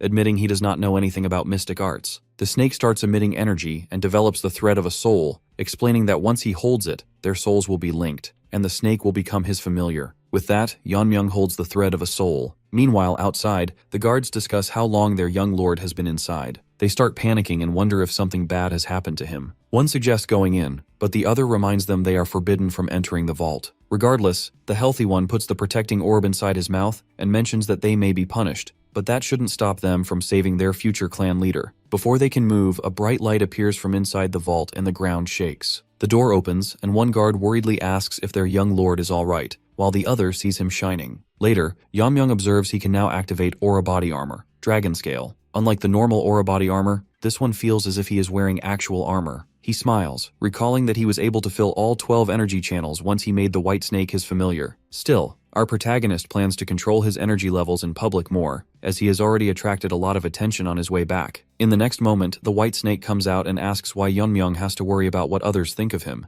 even though the shadowless visitor did not conceal his power. Ignoring everything said, our hero flicks the snake away, reminding it to stay hidden. Feeling pain, the white snake reveals that others can only see it if it allows them to. It also adds that with this kind of aura, our boy will ward off his enemies as well. Still, Yeonmyoung feels it is too much, as this time he is trying to live a normal life. Hearing him say, "this time," the white snake points out that he is talking like he is living his second life, and consequently, doubts he will live a normal life. When our young lord demands to know what he means, the snake states there is always a reason behind having great power. It adds that it was the same for its previous master, the shadowless visitor, because those with power are bound by fate. Yeonmyoung smirks, pointing out his ancestor also controlled it. The white snake gets irritated and tells him not to get it started. It reveals that the former master made it work like a dog, and then had a mystic practitioner seal it in a jar, thinking it was dangerous. As the snake fumes just thinking about its past, our protagonist is deep in thought as he finally understands why mystic practitioners were involved. The white snake is actually a mythical creature on a higher plane of existence. Now, Yeonmyoung wonders why the mystic practitioners didn't try to make it their own, and why they helped his ancestor seal it instead. He wonders if his ancestor was similar to its previous master. More than that, he thinks about whether he was really born like this for a reason, and maybe it has something to do with his past life. Suddenly, a guard bursts in, announcing urgent news. Our young lord quickly hides the white snake and asks about the news. The guard reports that the path between Sacheon and their clan is filled with warriors from the unorthodox sect. Meanwhile, elsewhere, Hyunso is breathing heavily as he and his uncle's path has been blocked. The enemy leader mocks the masters of the Gongdong sect and asks why they are here, insisting that Sacheon belongs to none other than the dark unorthodox sect. Taehyo, heavily injured, tells Hyunso to run and leave him behind. However, Hyunso protests, stating he cannot take them all on his own. Internally, Hyunso notes that hundreds of unorthodox warriors are there, under the command of the leader of Mokyeong Palace, Taechin Jang, and with Taehyo's internal injury, he cannot stand a chance. Taecheon notes they must have come to seek help from the Dang clan, but he proudly announces that the Dang clan has already been isolated since their new lord took over Sacheon. He mockingly laughs, saying his lord will certainly reward him if he offers the two of them to him. Although he has decided to keep both alive, it will not be without losing a limb or two. Meanwhile, Yeonmyeong arrives at the scene as his guard guides him. Our hero asks who those men are, and his guards reveal they are from the Gongdong sect. He then concludes that those on the opposite side are from the unorthodox sects. After that, he orders his guards to assist the two from the Gongdong sect. Hyunso observes from a distance and realizes the Dang clan is there to help, but he is not happy with their small number since they face hundreds. Our protagonist steps forward, and when he sees Taehyo in poor condition, he orders his guard to assist him. A guard appears instantly, supporting Taehyo, while Hyunso is stunned to see this help from someone other than their own lord. The guards offer a soft smile as Hyunso, still worried, reveals they have been chased by at least 200 men. A guard reassures him, suggesting that if he is unsure, he should just wait and watch. Then, Taechin wonders who our boy is, and one of his men explains that he is the one who survived the Dang clan's heir selection process and became the young lord. Taecheon starts mocking our protagonist, calling him a pretty boy, and reminding him to be grateful for the mercy their lord showed the clan. Now that they have crossed the line, Taecheon says he will teach them a lesson. But before he can finish his speech, Taecheon falls from his horse, leaving his men confused. On the other hand, Yeonmyeong, as calm as ever, scratches his ear, feeling itchy after listening to Taechen's rant. Taechen's men stand there in confusion, as does Hyunso. Finally, our hero confidently tells the enemy to go ahead and try teaching them a lesson,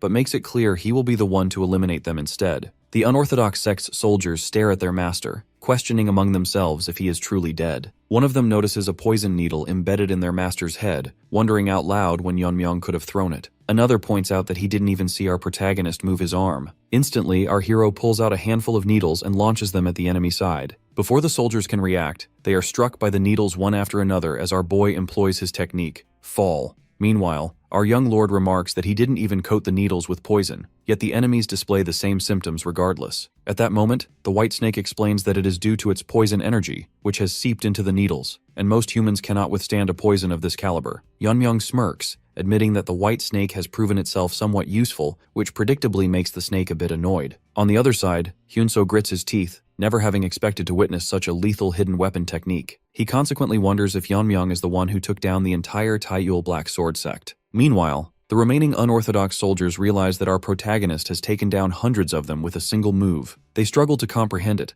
as they had heard the Dang clan was on the verge of collapse, and yet now they face a dangerous monster. One soldier, gripping his axe tightly, believes our hero cannot have much energy left to use such a technique again, unless he is a master of transcendence. Because of this, he charges forward, determined to strike Yeonmyeong down, shouting for him to die as he brings down his weapon. However, our young lord shatters the axe with his bare hand, skillfully deploying his dragon scale technique. The enemy soldier stands shocked, unable to comprehend his axe breaking so easily. Without pause, our protagonist immediately activates the Rain of the Flowers, leaving the enemies even more confused. At the same time, Hyunso can clearly see that the Dang clan has not lost their secret technique as previously rumored. He admits internally that the Dang clan is just as powerful as it ever was, and notes that they are truly capable of challenging the unorthodox sects. His thoughts are interrupted when Yeonmyeong notices his presence. Nervously, Hyunso mumbles that he simply cannot take his eyes off these techniques. In response, Yeonmyeong suggests they return to the Dang clan's headquarters to discuss what just transpired.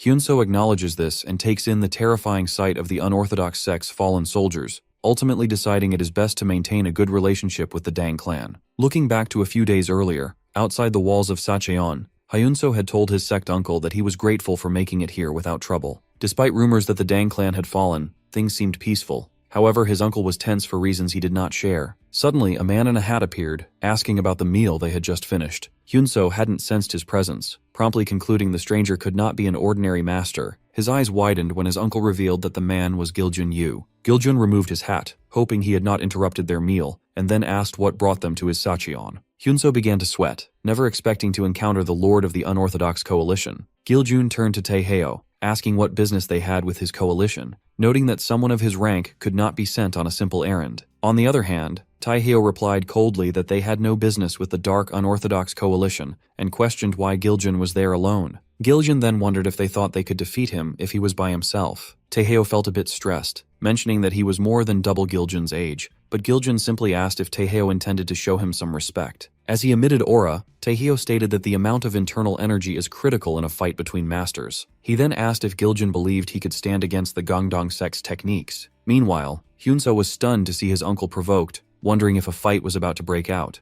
At that moment, Giljun called Taeheo arrogant. He reminded them that the other sects had all been destroyed by him 10 years ago, stating that the only reason the Gangdong sect still existed was its distance from Sacheon. Giljun then left, mentioning that if Taeheo still refused to accept reality, he could visit him for a quick exchange. Hyunso immediately tried to calm Taeheo down, but his uncle insisted he could not walk away. Consequently, he stood up, determined to counter Giljun and show him the strength of his martial arts. Now, in the present, Hyunso explains that this is how his sect uncle ended up sparring with the lord of the unorthodox coalition. However, to Yeonmyeong, this does not seem like a simple spar. Hyunso then adds that they were chased afterward, remarking that Giljun was truly terrifying. The duel had continued with both exchanging strikes at such speed that even Hyunso could not keep up. Taeheo then landed a powerful attack, but Giljun commented that this could not be his best. Hearing this, Taeheo gritted his teeth and began activating the true power of the demon-suppressing sword technique. Hyunso, watching from the ground, thought his uncle had the upper hand, but then he saw Giljun smiling and blocking the attack at the last second. Determined, Taeheo decided to use his ultimate enlightenment. On the other hand, Giljun smiled, finally able to witness the technique at full power. Following a huge explosion, Hyunso was stunned to see his uncle use the ultimate move. As the smoke cleared, Taeheo announced he had defeated Giljun, but before anyone could celebrate, Giljun emerged from the smoke unharmed. Both Taeheo and Hyunso froze upon seeing him unscathed. Giljun said he should expect nothing less from one of the 9 great sects, admitting it was a martial art that truly dealt with aura. Hyunso found it unbelievable to see Giljun survive the technique. Therefore, Taeheo immediately shoved Hyunso aside as Giljun unleashed his own technique, naming it the Righteous Suppressing Divine Technique. Yeonmyeong wants to confirm whether Giljun really used the Gangdong sect's martial arts, and in response, Hyunso describes it as a modified version of their technique. Although the energy was of a different kind, it used the same method as the demon-suppressing sword technique's ultimate enlightenment, yet its power had even surpassed the original. If Taeheo hadn't blocked the attack at that moment with his remaining internal energy, Hyunso wouldn't have survived. After that, our hero slips into deep thought, recalling that Taeheo was a master of transcendence. However, what's more shocking is that Giljun learned and modified the technique merely by witnessing it once, meaning he managed to understand the martial arts of an accomplished master in only a single fight. Afterwards, Hyunso puts his hands together and tells our boy that he and his sect uncle have come here for a reason. He respectfully requests the support of the Dang clan for their sect in the upcoming Battle of Sects. He then talks about the demonic cult, a cult and armed force based in Shingang. In the past, the demonic cult was powerful enough to take on all 9 great sects and every clan in the martial world at the same time. Even though many things have changed, the reason the righteous sects have never been able to contain them is that the entire cult follows only one person's orders, the demonic cult's leader. As time passed, the situation changed when the cult leader's son, Junghyuk Yeon, emerged. He attracted many personal followers due to his heavenly martial body, and consequently, Junghyuk left the cult with his followers to create a new group, the Demons of Vast Heavens, so the previous cult wouldn't divide into factions. Hyunso explains that now is the best chance to strike at the demonic cult, as many skilled warriors have left with Junghyuk. However, their main obstacle is the dark unorthodox coalition. If the coalition attacks the Gangdong sect while their warriors are away, it will be a problem. He adds that, after seeing our young lord's power, he trusts him to keep the coalition away from their sect. Therefore, Hyunso respectfully requests our protagonist's help. Unexpectedly, our hero declines right away, and consequently, Hyunso grows confused. Once again, our boy repeats that he is not interested. Later, Taeheo gets to know that our young lord has declined,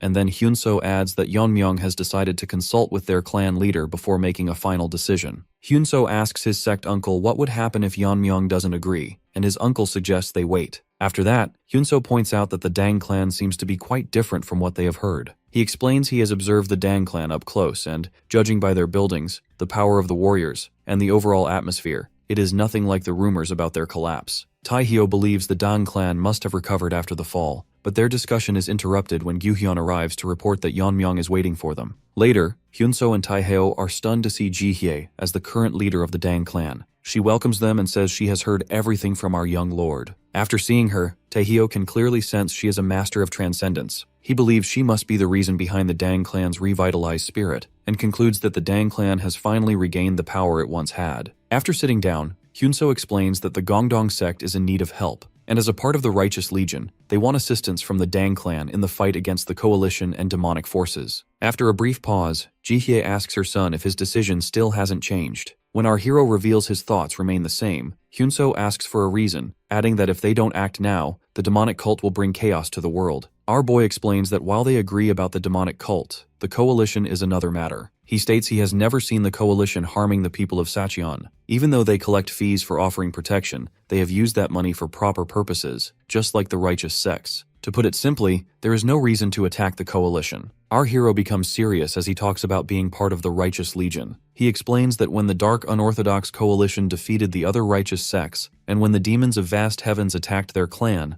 no one from the righteous sects stepped in to help. He understands that everyone prioritizes their family and sect above all else, but to use the demonic cult as a reason, as if it's the Dang clan's duty to fight, is wrong. He asks if they believe the Dang clan doesn't realize they are only trying to fight the demonic cult because their own sect is next. Hyunseo clenches his fist, admitting internally that Yeonmyung is right. He thinks that they talk about the greater good, but in the end, they act only when the threat reaches their own sect. Unexpectedly, Taehyo apologizes for not being considerate. He admits they were wrong to ask the Dang clan to sacrifice after everything they have been through. However, Taehyo still insists on reconsideration and adds that they will also give something in return. Our young lord softens a bit, deciding not to ignore their plea any longer. Hyunseo puts on a soft smile, suggesting they discuss the number of warriors to send, but our protagonist cuts him off, saying he is more interested in how much they are willing to pay. Later, Hyunseo is completely dazed, unable to believe they have just offered their sect's maintenance fees for several years. Taehyo calmly says it's more than worth it if that's what it takes to save the sect. Plus, Yeonmyung wouldn't have asked such a heavy price if he weren't confident. Hyunseo admits our young lord's strength is impressive, but Taehyo interrupts, warning not to be too sure, since our protagonist may even surpass the Dang clan's leader. But Hyunseo points out it's impossible for Taehyo to be fooled when it comes to energy presence.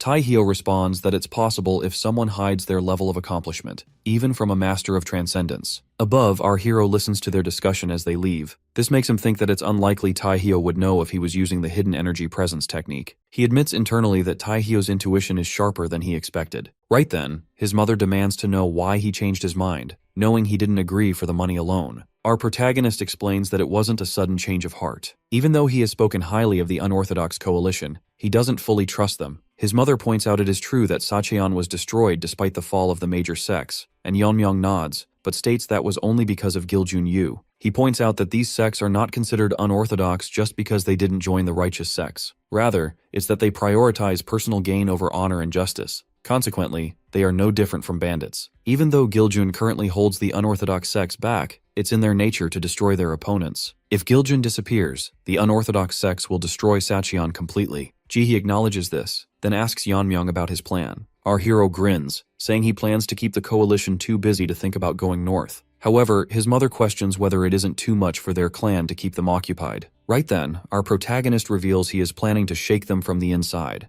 Jihye is startled as she realizes he intends to go straight into their headquarters, but she admits it makes sense. Our boy calmly assures her and reveals he will use their invitation to attend the banquet of Sacheon. Unlike in the past, the banquet has now become a competition for the younger generation. Therefore, our young lord has decided to attend just to observe their true nature. If he finds them cruel and wicked, he will eliminate them all. Meanwhile, in a carriage outside the Dong clan, Changshin advises a girl named Yeongyung not to do anything reckless. He reminds her that the future of their clan depends on her actions. Yeongyung chuckles, reassuring her uncle that she will do her best to make Yeonmyung hers, no matter what. Ijeon greets Taehyo, bringing bright medicines meant to aid his recovery. Taehyo lies in bed as Ijeon inquires about his internal injury. In response, Taehyo happily reveals he is feeling much better and adds that his grandfather's medicine is absolutely wonderful. He admits that when he first heard the medicine combined poison and medicinal herbs, he was hesitant. However, it worked like a charm on his internal wound. Seeing how quickly Taehyo is recovering, Ijeon believes he will return to his sect soon.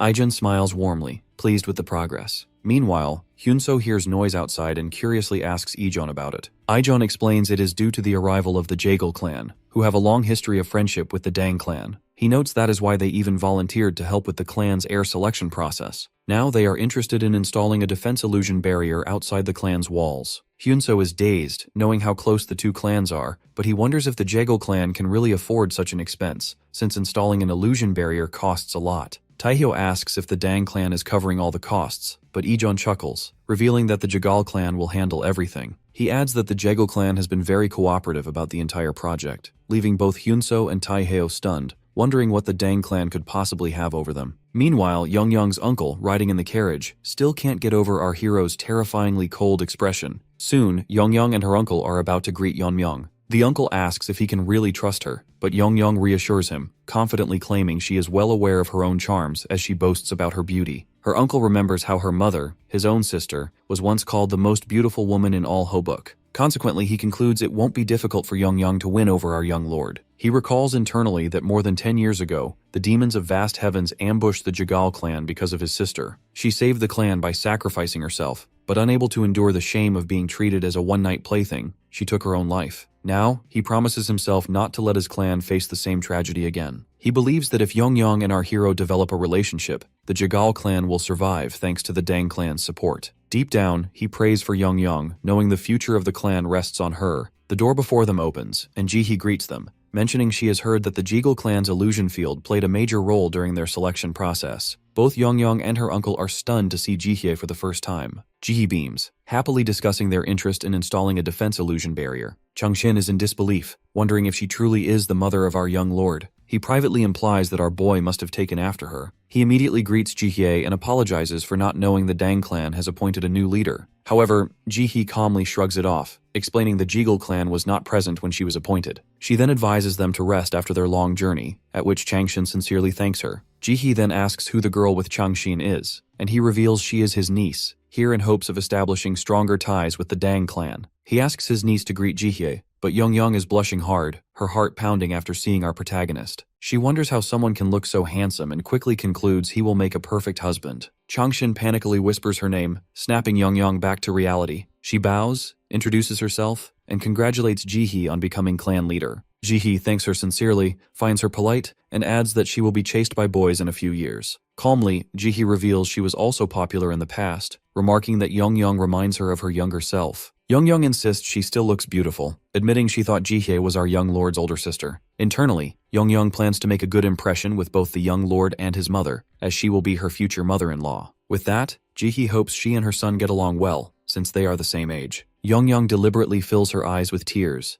mentioning her half-brother at home was never fond of her. As she opens her teary eyes hoping to move our hero, she finds him yawning. Both she and her uncle are stunned to see him yawning while she explains her hardships. Youngyoung struggles to understand this, since in her clan, boys have never left her alone. Now she feels insecure about her looks. On the other hand, our young lord is only thinking about Miso. Youngyoung clenches her fists, feeling humiliated that our hero didn't even look at her. Meanwhile, Jihee scolds our protagonist for his bad manners. Now, Youngyoung vows to make our boy fall for her no matter what. In the meantime, in Inner Sacheon City, the territory of the Dark Unorthodox Coalition, people gossip about our hero attending the banquet of Sacheon. They doubt the other sects will stay quiet after what he has done. The Heartfire sect turns out to be the preparation hall for the banquet. In a meeting, Seolyeon explains that the front page of the document is the required budget for the banquet, and behind it are the lists of participating sects and clans for the martial arts competition. Myung-il Sang, one of the 6 great unorthodox leaders, mentions that originally the Cheonjin sect was in charge of this year's banquet, but now the Heartfire sect will handle it. Seolyeon answers that she is just following their lord's orders. Another leader laughs, mentioning that their lord just sped out without even looking at Seolyeon's report. Someone else jokes that their lord is a free spirit and wonders when he will finally grow up.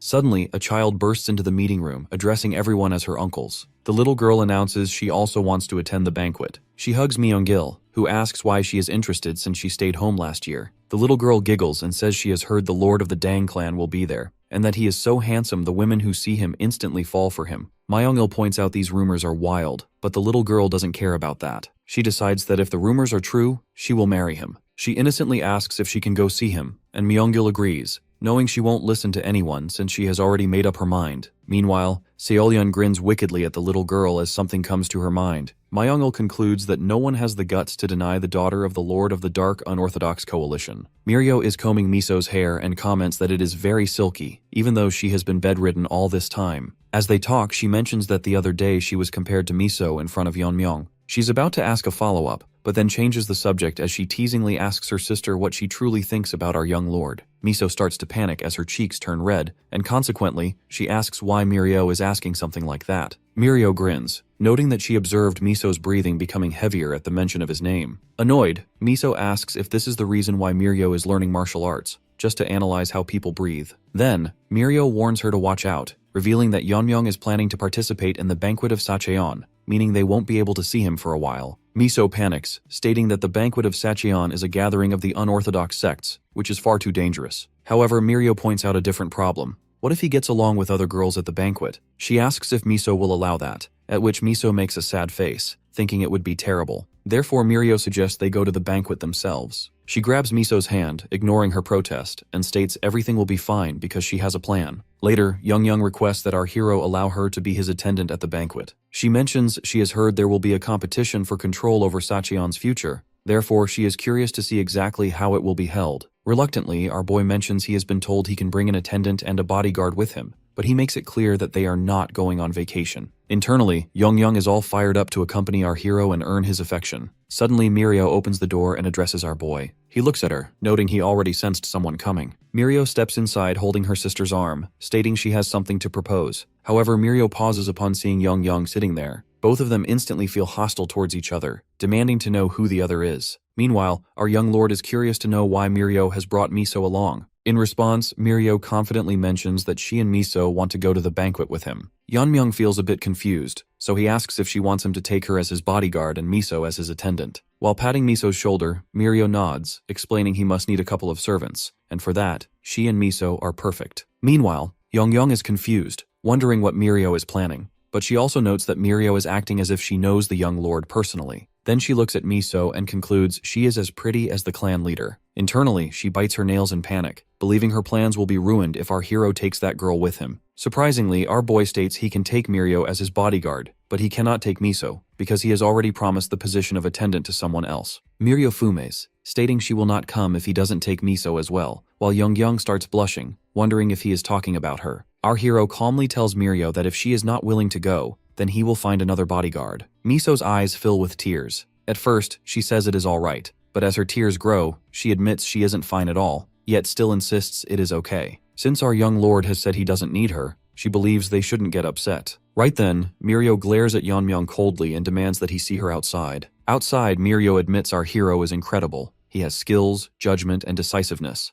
but she simply cannot understand why he is so dense when it comes to women. She grits her teeth, believing he is not grateful for the help she is offering him. She asks why he can't accept Miso, reminding him she has given him a perfect chance to build a relationship, yet he is throwing it away. But to her surprise, our protagonist explains it is too dangerous at the banquet, as they cannot predict what will happen when the younger generations of the unorthodox sects collide. He worries about what might happen to Miso, while he and Mirio are preoccupied, questioning who will take responsibility if she is hurt. He reminds Mirio that the banquet is in the territory of the Dark Unorthodox Coalition, and points out that Miso is still recovering, hence it would be too much for her to handle. Finally, Mirio reluctantly agrees, stating she will go with him. Yeonmyeong grows confused because she previously decided not to go without Miso, but then Mirio yells at him, revealing she simply cannot leave him alone with that seductive woman. Later in the evening, Changshin is dozing off while holding a document. Our hero appears out of nowhere, catching him napping on the job. Changshin freaks out, explaining he has finished casting the illusion barrier and was just making final adjustments. He says it will be done by tomorrow evening. Right then, our hero begins observing the barriers using his vision technique. Now, he can see a powerful protective illusion barrier right above their clan buildings.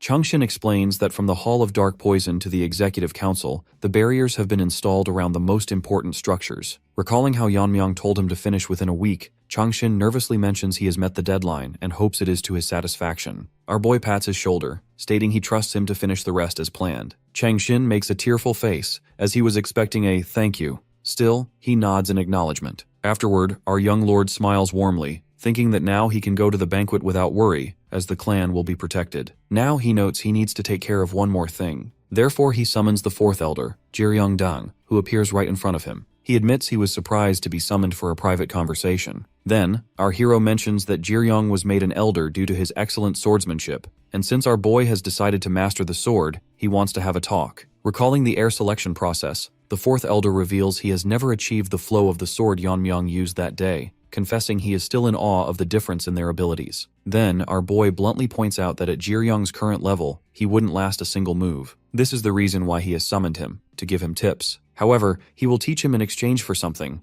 Our boy demands that Jiryong submit to him in the future. He guarantees the fourth elder will never get an opportunity like this again. Now he wants to know, will Jiryong switch his loyalty? Hyunso thanks the Dang clan for their kindness as he and Taehyo prepare to leave. On behalf of the Gongdong sect, Hyunso sincerely thanks them for joining their quest. Following this, Taehyo thanks the clan for helping heal his internal injuries and adds that he will be available whenever the Dang clan needs him. Jae warmly accepts their gratitude and offers some of her soldiers and elders to assist with the extermination of the demonic cult. Taehyo states they will never forget this generosity, and then shakes hands with Jihye, announcing they will send the payment the moment they return home. After that, Taehyo reaches out to Yeonmyeong to thank him for saving them before they could become as good as Carrion. As they shake hands, Taehyo remarks that it won't be long before our young lord surpasses him. Suddenly, he senses a massive amount of internal energy emanating from our boy, which makes him flinch. Hyunso freaks out, observing that his sect uncle does not look well, but Taehyo shrugs it off and lies, claiming he is just feeling sad about their departure. However, as they head back, Taehyo notes internally that it was not just his imagination. He wonders how the boy's power could be so impressive. Consequently, he realizes that Jihye is not the sole reason behind the Dang clan's restoration. It is all due to our young lord. Meanwhile, Jihye instructs her soldiers to repay a favor twice but seek revenge tenfold. She declares that according to Dang clan law, they hold loyalty in high regard. Now that they have joined hands with the Gongdong sect, their destinies have become one. All the soldiers, including several elders, acknowledge her orders in unison. With that, Jihye wishes them luck. Later, Aijun delivers the poison that burns intestines to our hero, who admits he is always grateful for his help. However, Aijun is curious as to why he always requests the same poison when they have so many to choose from. Yeonmyeong smirks, mentioning he has simply become completely familiar with this one, and finds nothing else quite like it. He then waves to Aijun as he prepares to leave, while Aijun smiles warmly and reminds him to come back alive. As our hero departs, the white snake emerges and asks a strange question, if he is sure he is not of age. Yeonmyeong asks why it is asking such a thing, to which the white snake replies that it doesn't understand how he is able to use such advanced martial arts at his years. It states it would only believe him if he were an old master who had spent decades refining his skills. Still, it believes he is not yet near the level of the shadowless visitor,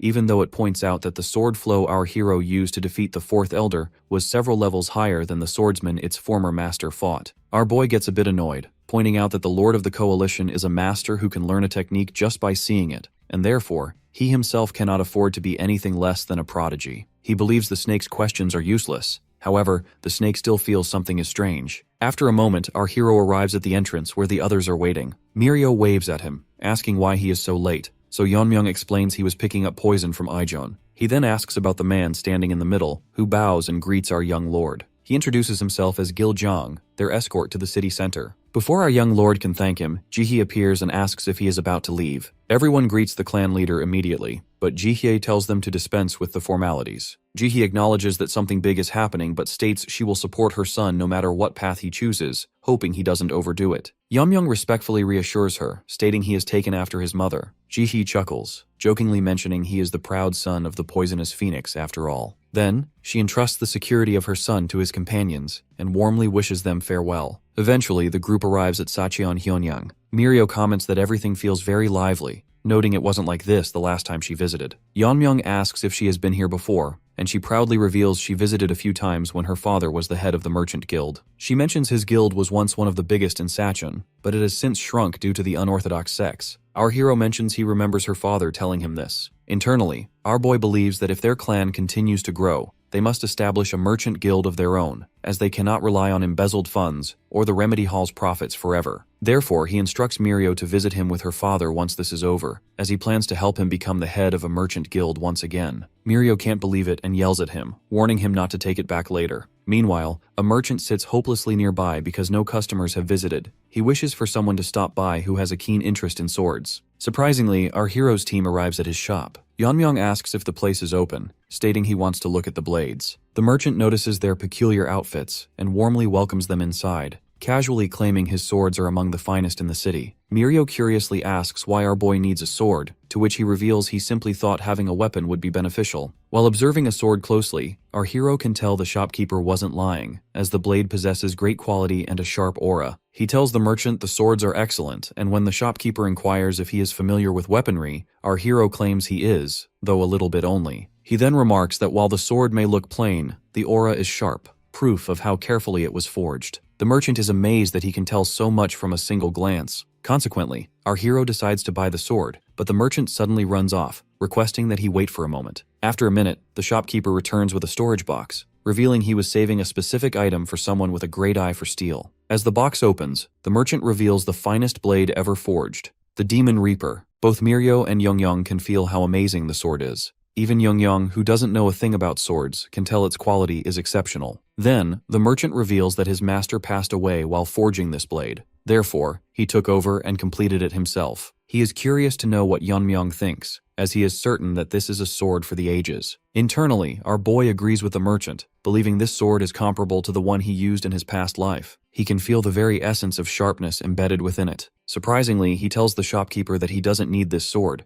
even though he can tell the craftsmanship is brilliant. The merchant nervously asks if it failed to meet his expectations. However, our hero mentions it is quite the opposite. He tells the shopkeeper to be proud of what he has made, but explains that is precisely why he cannot accept it. Although deep down he notes that walking around with such a weapon would draw too much attention, he simply claims he is fine with a regular sword. He tells the shopkeeper he will inspect the blade he selected earlier, and though the shopkeeper sighs, he decides to meet the demand. Suddenly, a group arrives at the shop, causing the shopkeeper to panic as he realizes it is young Lord Yan. Yan, in a rage, reminds the merchant that he asked for the finest sword available. It turns out he is the heir of the Hyonyang Gate, Socheong Yeon, who assumes the shopkeeper has dared to hide that blade from him. He never thought a mere blacksmith would treat him that way, so the blacksmith frantically tries to explain he has it all wrong. Meanwhile, our young lord senses a foreign energy from Yeon's guards and feels something is off. Right then, the white snake emerges, pointing out that it is a demonic aura. It insists it came to recognize this energy when it fought the shadowless visitor. Internally, our protagonist admits he has heard of it before, but he wonders what cultists are doing here in Sacheon. The white snake whispers that it doesn't know either, but notes they can find out if they take a few of them in for interrogation. Yan appears right in front of Yeonmyeong, telling him to get out of the way, as he intends to eliminate the blacksmith or anyone else in his path. Unexpectedly, our boy calls him a kid and flicks his forehead hard. The guards' eyes widen as they call out for their young lord. Then, our protagonist remarks that Yeon can never wield a sword, even the finest weapon on earth, consequently suggesting he train for a couple more decades before coming back. One of Yeon's guards raises his blade, demanding to know how he dared to flick the forehead of Jinsun Nam's grandson. He declares that death is the only suitable punishment. However, ignoring the guard, our hero straightforwardly asks what their relation is with the demonic cult. At this, everyone on Yeon's side freezes. Suddenly, a man emerges from the group, leaving Young to wonder nervously where he came from. Meanwhile, Yeon and his guards look back to see a masked man standing there, who simply asks how they dare insult his cult with that name. All of Yeon's guards move to protect their young lord, but with only one move, the masked man eliminates several of them. He decides to take Yeon with them, and orders his men to kill the rest. The masked man admits to our hero that he is impressed he saw through their shadow cloak, simply asking how he knew they were there. Meanwhile, the blacksmith and the two girls tremble in fear at the sight of cultists in the middle of Sacheon. Surprisingly, our young lord mentions it is impossible not to notice them when demonic cultists stink pretty bad. He mocks the masked man, suggesting he should hide his ugly face if he wishes to hide his identity. Mirio finally yells at our boy, asking if he is really trying to provoke such a dangerous man. The masked guy then asks if the slaughter of the guards wasn't enough to frighten him, but our hero smirks, saying the cultists should be the ones who are afraid. He then borrows a sword from the blacksmith, calling the cultist group just as ugly as the guards they just killed. The masked cultist leader fumes and orders his men to take Yeon away while he deals with Yeonmyeong. When one of the men grabs him, Yeon yells in panic, as he still doesn't know who they really are. Meanwhile, our protagonist notices that Yeon indeed did not sense their presence, yet he admits the boy isn't entirely innocent. Suddenly, the masked leader launches his attack, demanding that our hero pay attention. However, with just one strike, our hero breaks his opponent's sword as an explosion erupts. The cultist leader lies on the ground, unable to understand how this happened even though he was faster. As he attempts to strike back, his head falls to the ground, causing his underlings to freeze. Mirio, Young and young Lord Yeon are all equally stunned. Yeonmyeong stands before the headless leader, now fully agreeing that the sword he is holding is a masterpiece. He notes that the balance is almost perfect, and the blade is so sharp it wasn't even stained by blood. He tells the blacksmith that this is certainly the work of a master. Yeonmyoung admits the blacksmith's master forged a masterpiece and that the apprentice is impressive for continuing that work. Hearing this, the blacksmith becomes tearful while remembering his master. He recalls his master saying that every item of value eventually finds a worthy owner. Now, in the present, the blacksmith admits he has found the true owner of the Demon Reaper. Meanwhile, our hero is busy dealing with the remaining cultists as they all charge at him simultaneously. However, our protagonist effortlessly strikes them all down with the Demon Reaper. Seeing this, Yeon is terrified, and the blacksmith is left in awe. The girls are just as stunned, with Mirio revealing she isn't even surprised anymore. She simply wonders when our young lord learned how to use a sword. In a building, a man walks through a corridor, thinking that everything is going exactly as planned. That green-haired man notes that even the unorthodox coalition cannot figure out that he is from the cult's bloodline. In reality, that man is Ujung Yeon, the second son and the son-in-law of the Hyonyang Gate's leader, Jinsun Nam. He recalls that his son, So Cheong,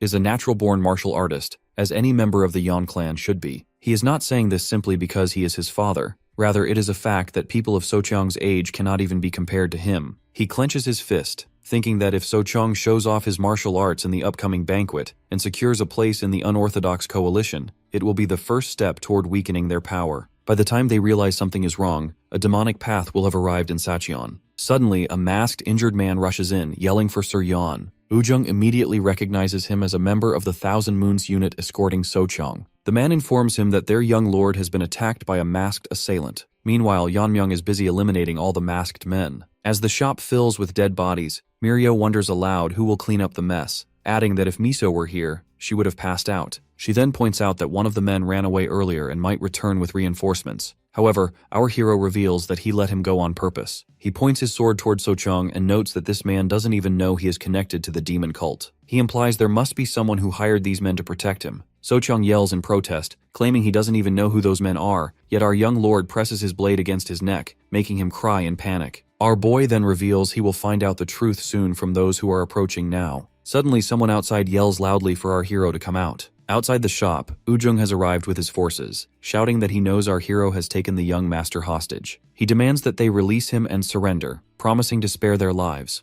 Otherwise, Ujung yells furiously that he will feed them to monsters. Next, our hero steps outside, declaring that they are ready and asking what Ujung can possibly do while he holds So Cheong. Meanwhile, Mirio, Yongyong, and the blacksmith peek out from the shop, wondering who the real villain is in this situation. Mirio grits her teeth as she observes the high number of enemies, which makes her wonder what Yeonmyoung is thinking. Ujung yells at our young lord again, telling him he doesn't know who he is dealing with. In response, our hero immediately says, "The demon cult." He adds that he can sense the evil energy coming from them, which is demonic energy. He asks if Ujung has hidden his identity to ruin Sacheon, noting that while he isn't sure if the unorthodox coalition is aware of this, they certainly won't let it slide once they find out. Ujung is stunned that our protagonist recognized the hidden demonic energy with just one glance. He also notes that our hero stands unscathed, even though the Heavenly Moon Brigade should have already eliminated him. Concluding that our protagonist is dangerous, he orders the brigade to use their reverse blood demonic technique. Hearing this, Mirio recognizes it as the same technique the Lord of the Demons of the Vast Heavens used against the Dang clan in the past. As the masked soldiers unleash the technique, our hero asks Ujung if he is related to Junghyuk Yeon. However, Ujung questions if that is truly what he wants to ask before he dies. While moving the sword away from So Cheong, Yeonmyoung reveals he has no personal grudge against Ujung, but notes that Ujung's family destroyed his own. Ujung mockingly laughs, shouting that there is no family his brother did not destroy. He starts guessing, the Jeagle family, the Moyong family, and points out that since they are in Sacheon, it must be the Dang family. He confidently demands to know where our hero is from, vowing to destroy his family after eliminating him. Meanwhile, Mirio and Yongyong start to get chills. As Mirio begins to move, Yongyong grabs her, stating that while they might die if they interfere, they must trust our young lord at this moment. Ujung yells at his soldiers to eliminate him, while the white snake emerges to ask our hero about his plan. As he raises his blade, our boy asks if the snake really needs to ask, as he simply intends to strike them down. With one move, eliminate, our boy strikes down all the soldiers at once. Ujung, the blacksmith, and the girls are all left speechless by what they just witnessed. Ujung cannot process it, recalling that 70 warriors used the reverse blood demonic technique. Therefore, he believes even a master at the peak realm couldn't be this strong. This feels exactly like when Ujung was in the cult. He recalls that the left and right guardians were heavily injured at the end of the heir's initiation ceremony, where the winner was Junghyuk Yeon. Now in the present, Ujung admits internally that his brother's power overwhelmed the guardians at their peak. He hasn't felt that kind of power since that day,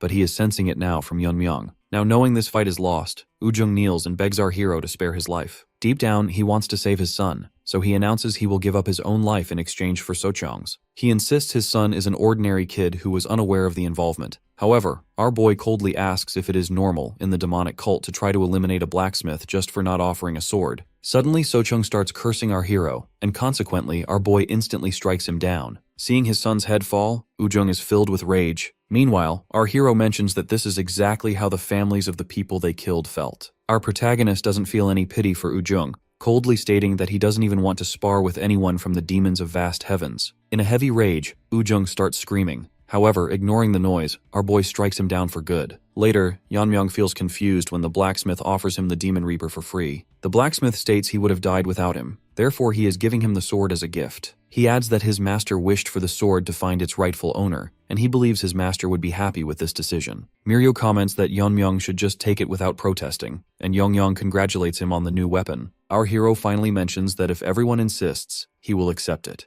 Mirio giggles, pointing out that he was going to accept it from the start. Our hero then requests a simpler sheath since the sword stands out too much, and the blacksmith acknowledges the request. Meanwhile, the White Snake cannot fathom that a member of the Dang clan is this skilled with a sword. It simply cannot imagine how powerful he will become in the future, perhaps even more so than the shadowless visitor. In a long line of people, several individuals spot Yeonmyeong's group and begin to whisper among themselves, noting that he is the one who was seen among the heirs of the Sacheon sex. They observe that his attendant and bodyguard are both women, consequently leading them to conclude that he is quite the ladies' man. One person wonders aloud why he has come to attend the banquet, while another mentions that they can already imagine what his martial arts skills must be like. Furthermore, as they notice some ladies casting glances at him, someone else remarks that they have already lost before even starting. Internally, they admit they have never seen a boy as handsome as Yeonmyeong in all their years. At the entrance, clerks approach Yeonmyeong and ask about his identity. Our hero responds confidently, declaring that he is the heir of the Dang clan of Sacheon. Inside the Heartfire sect, Seolyeon receives word that the young lord of the Dang clan has finally arrived. Her informer, prostrating before her, reports that our protagonist registered early in the morning and went directly to his lodging. Seolhyun grits her teeth, thinking that Yeonmyeong should rest for now, since she has plans to eliminate him later to avenge her brother Mag. Her thoughts then drift back to her past, recalling the time she was holding a book in fear in the woods. Inhu Mag was the one who saved her from bandits. As a concubine of a high-ranking official, Seolhyun had not needed to worry about food, but she was nothing more than a plaything for that man, who died suddenly one day. Knowing he was a passionate collector of martial arts tomes, she managed to get her hands on one and ran away, hoping to start a new life. On that same day, she encountered Inhu.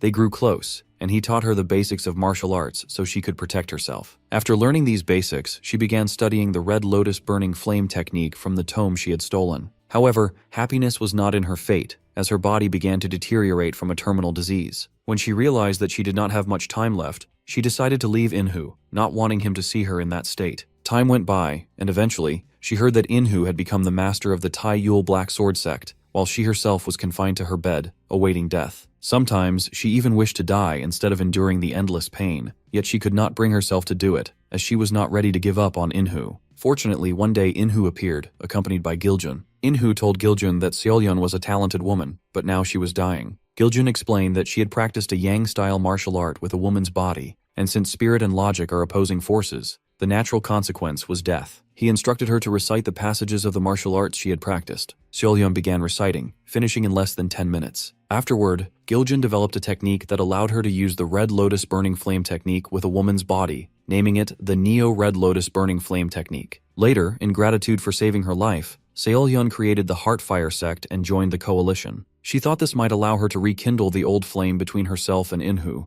However, to her surprise, Inhu revealed that he had only sought her out because of her talent. He had already grown away from her more than she realized. Yet she knew she had no right to blame him, because she had been the first to leave. But at the same time, she did not want to waste the second chance she had been given. Before long, she received news of the Tai Yul Black Sword sect's destruction, and on that day, she swore to herself that she would take revenge on the heir of the Dang clan. Now, in the present, Seolyeon grits her teeth again, realizing that she would love nothing more than to eliminate Yeonmyeong at this instant. but she knows that he has already reached the first level of transcendence. She is aware that not even her Red Lotus Burning Flame technique would be enough to defeat him. Because of this, she has prepared something special for the banquet, something even our boy will not be able to avoid. Elsewhere, Yeonmyoung is meditating. His white snake has tried to interrupt him for the past 2 hours, but he has not moved at all. The snake wonders how he could be so focused at such a young age, suspecting that maybe he is actually an old man returned to his youth. Inside his mind, our protagonist is sparring with a warrior, and after exchanging several attacks, he uses the technique called annihilation. However, his opponent is completely unscratched. At this, our young lord wonders if it is impossible to fully use annihilate with the Azure Pool of Poison Lust technique. He remembers having managed to eliminate 70 at once that day, but even that was only half its power. If the technique were at its original strength, then the energy control technique he used in his previous life, known as the Formidable Force technique, would be required. He decides he must master that if he wants to unleash Annihilate at full power. Yet, one of the characteristics of the Formidable Force technique is its corrosive force, and most people die instantly when attempting it. Despite this, Yeonmyoung believes he can quickly reach the level of power he had in his past life. As he thinks about this, a part of our hero still longs to use a sword, but he refuses to follow that path. With his current energy control technique, he has been able to produce the essence of annihilation, even if it is weak. He knows it is weak because the technique does not suit the sword. With this realization, Yeonmyoung opens his eyes in reality, only to find his face covered with doodles. He tells Mirio to remove them from his face, and she hiccups, still holding a brush. She panics and asks if he really was not asleep, to which he shakes his head. Anyhow, he is hoping that they both are ready. Mirio nods confidently, stating that they are. However, before he can get up, Yeonmyoung asks her fellow how long she is going to treat their young lord as if he is her close friend. Mirio fumes. She does not understand why it bothers her. Yeonmyoung fires back, yelling that no one will take him seriously if his bodyguard treats him like that. Mirio argues, asking why Yeonmyoung cares if anyone takes him seriously or not. Surprisingly, our protagonist says Yeonmyoung is not wrong, which makes Mirio even more irritated as she points out that he is taking Yeonmyoung's side. Then, our young lord clarifies that this does not mean they need to be careful around the unorthodox sect weaklings, since he does not care what a pile of dead bodies thinks of him. Finally, jokingly, Yeonmyoung picks up the brush to pay her back tenfold, causing Mirio to freeze. The banquet of Sacheon finally begins, with musicians performing to set the atmosphere. After the performance, Seolyeon steps forward to deliver her introductory speech. She confidently states that everyone present already knows the purpose of the banquet of Sacheon. Consequently, she cuts straight to the point, announcing that everyone is gathered here to steal each other's power and to risk having their own authority stolen. She adds that the participants will compete using martial arts, and, as per tradition, fights to the death are permitted.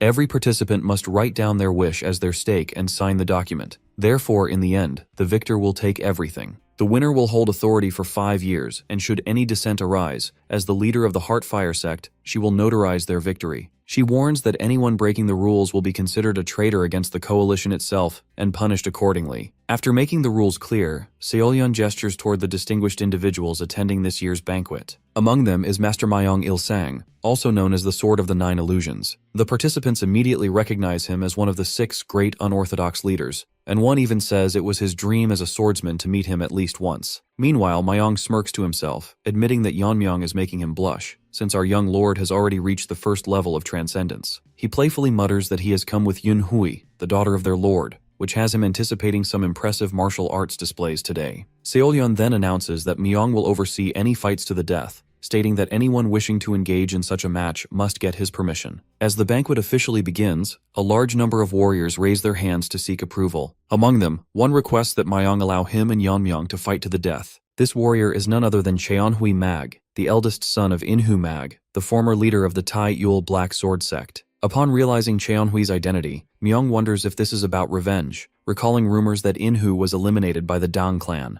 Inhu was renowned as one of the strongest warriors among all the sects. However, Cheonhui steps forward and declares that, as the heir of the Tai Yul Black Sword sect, he wishes to avenge his father's death by challenging our protagonist. Meanwhile, Mirio, standing among the crowd, mutters that it was the Tai Yul Black Sword sect who attacked the Dang clan first, but Yeonmyoung quickly stops her from being too loud. Mayong grants Cheonhui permission for a deathmatch with our hero, and consequently, both warriors move into the arena. At the same time, Yunhui becomes visibly excited to see our boy in action. She knows his martial arts skills are rumored to be without equal, but now she admits he looks absolutely handsome as well. Mayong, observing Yunhui's reaction, notes how thrilled she is. though he realizes she will be just as disappointed if Yeonmyeong loses the fight. Myung announces that only the contestants' attendants and bodyguards are allowed to participate in this fight to the death. Furthermore, there are no forbidden forms of attack, and participants have the right to ignore their opponent's surrender. Upon hearing no objections from either side, Myung states that they may attack with their bodyguards and attendants. He then turns to our protagonist and asks if he has brought a bodyguard. Yeonmyeong reveals that he has, but does not intend for them to intervene. He asserts that the result will be the same whether he faces one opponent or three. Understandably, this statement infuriates the opposing team, while Myung admits he likes his guts. With that, the match begins, as the opposing side draws their weapons. After exchanging glances, Cheonhui's team forms up, and Cheonhui's sword begins to emit a purple aura. The crowd murmurs in excitement at witnessing the sword's aura. Someone calls out that it's the Black Sword sect leader's specialty, the Black Sword aura, while another points out that Cheonhui has mastered the Tai Yul twin swords technique. Cheonhui's bodyguard and attendant launch a simultaneous attack on our hero, while Cheonhui himself holds back, waiting for an opening so he can later eliminate our boy with his twin swords. However, in just a second, both of his men are taken down by our protagonist. The spectators are stunned, wondering how both men collapsed, until someone notices cow hair needles embedded in their necks. Even Myung finds it difficult to believe what he has just witnessed. Afterward, Yeonmyeong turns to his opponent, asking how long he intends to keep him waiting and urging him to make a move before he falls asleep. Cheonhui fumes, barely containing his rage as he cannot wait to take our hero's head. He finally attacks, but as he closes in, Cheonhui is startled to find that Yeonmyeong has already vanished from sight. Our hero reappears behind him, pointing out that among those who invaded the Dang clan, two people wielded the same sword aura. One was Cheonhui's father, and the other was a spy. However, our protagonist finds Cheonhui far inferior to both of them. Cheonhui is furious but feels a sense of hopelessness, unable to believe this is how it is going to end for him. Meanwhile, the crowd notes that not even 10 minutes have passed since their fight began, and they cannot decide whether Yeonmyeong is simply too strong or Cheonhui is too weak. Cheonhui then becomes aware that he has been struck by a needle. He feels ashamed, not for failing to get his revenge, but for not living up to his father's reputation. Still, he summons his strength, and the aura from his sword intensifies until it turns completely black. With his transformed sword, Cheonhui attempts to attack our protagonist, determined to prove he is greater than his father. To everyone's shock, our hero effortlessly grabs the sword, imbued with aura, with his bare hand, and then breaks it to pieces. The entire crowd is left in disbelief. Mirio, watching from the side, jokes that nothing surprises her anymore, while Yeonmyeong cannot imagine Yeonmyeong losing at this point. Seeing his opponent lying defeated, our boy reflects that he originally intended to go easy on Cheonhui, but he never expected the other to remain standing after being poisoned by the blue-horned white snake's poison. In the midst of the astonished crowd, Myung exclaims that he never thought he would witness the black catching hand technique here. He explains that, according to rumors, the Dang clan wears gloves or toughens their hands to handle sharp hidden weapons, but what he saw was our protagonist stopping a sword aura blade with his bare hands. Internally, Yeonmyeong knows it is all thanks to the aura body armor, dragon scale, but he has no intention of revealing that, so he simply shrugs it off. Myung then announces that both he and the Heartfire sect confirm Yeonmyeong's victory, so now it is up to him to decide whether to continue or stop. Our hero chooses to continue, but requests permission to challenge everyone present at once. The crowd is left speechless, while Seolyun grows furious. Yeonmyeong adds that, regardless, the end result will be the same either way. Now every warrior in the arena is growing furious at Yeonmyeong. They feel as if their egos have been deeply wounded, convinced that someone as arrogant as him has insulted them all by daring to challenge everyone after just a single victory. They start calling him the arrogant and petty heir of a fallen clan, consequently declaring that they will show him who the real warriors of Sacheon are. Unexpectedly, Seolyun steps forward and silences the crowd. She explains that the banquet of Sacheon is not a mindless brawl between thugs, and reminds everyone that this gathering is for the next generation of martial artists to display their strength and skills, representing their respective sects. She coldly announces that, as the host, she will not tolerate anyone disregarding the rules to act as they wish. Surprisingly, Myung starts speaking, asking Seolyun if there is any real need to be so strict. He reveals that he genuinely wants to see what the Dang clan heir is capable of. Although Seolyun protests, Myung soon cuts her off, consequently reminding her that he will personally step in if things get out of hand. Reluctantly, she agrees to his decision. Afterwards, Myung reflects on the Dang clan's hidden weapons technique, which is especially suited for mass combat, but he points out that if hundreds of warriors enter the arena at once, they will only end up interfering with one another. He tells our hero that they will limit the number of opponents he can face simultaneously, though he is allowed to choose them himself. Mayong also gives him permission to speak up if he wants any changes. However, with a confident smile, Yeonmyeong calmly states that he is fine with the arrangement. Later, Myung is left absolutely stunned, beginning to question whether he made the right choice. At first, he thought that after a few rounds, the participants would come up with strategies to counter Yeonmyeong's cow hair needles. He believed that once the challengers witnessed his hidden weapons technique, they would stand a chance. Nevertheless, in less than an hour, our protagonist has eliminated more than half of the participants. He has not used any other technique besides the cow hair needles and blade catching technique. Still, one of the challengers managed to put up a fight. Myung cannot figure out how our boy has become so powerful, as he never sensed that much internal energy from him. Therefore, Myung concludes that at this rate, the banquet cannot continue much longer. Meanwhile, the contestants begin to run away in hopelessness, loudly declaring that they surrender and are finished with this banquet. Unexpectedly, a bandaged warrior steps forward, stomping on the ground and drawing everyone's attention. This bandaged figure announces that the Chobung sect will challenge our hero next, adding that they do not need any other sects to support them, as he and his guards are more than enough. He declares that our young lord's solo performance ends here, revealing himself to be Cheongang Yob, heir of the Chobung sect. From above, Myung notes that while all the other challengers are fleeing, Cheongang alone has stepped up to challenge Yeonmyeong. He supposes that if anyone is capable of defeating our hero, it must be the Chobung sect. When Myung asks Yeonmyeong if he has any objection, he simply shakes his head. Deep down in his thoughts, our boy finds Cheongang interesting. With that, Myung announces the start of the match. Our hero throws his needles, but Cheongang counters every single one, making them clatter harmlessly to the ground. Myeonyo and Yeonmyeong are both stunned to see that Cheongang has deflected all of our protagonist's attacks. They notice that Cheonggang's skin is dry and cracked like tree bark. Myung observes that he is using the ancient tree body technique, which dries and twists the body and greatly strengthens the muscles and bones. Now the only question left is how Yeonmyeong will respond. Right then, our warrior uses the movement technique, Dark Shadow, dodging his opponent so swiftly that Myung grows confused, unable to see him for a moment. Furthermore, Myung wonders if our young lord has mastered the light movement technique. After employing the technique, our hero lands a strike on one opponent, piercing a needle into his forehead.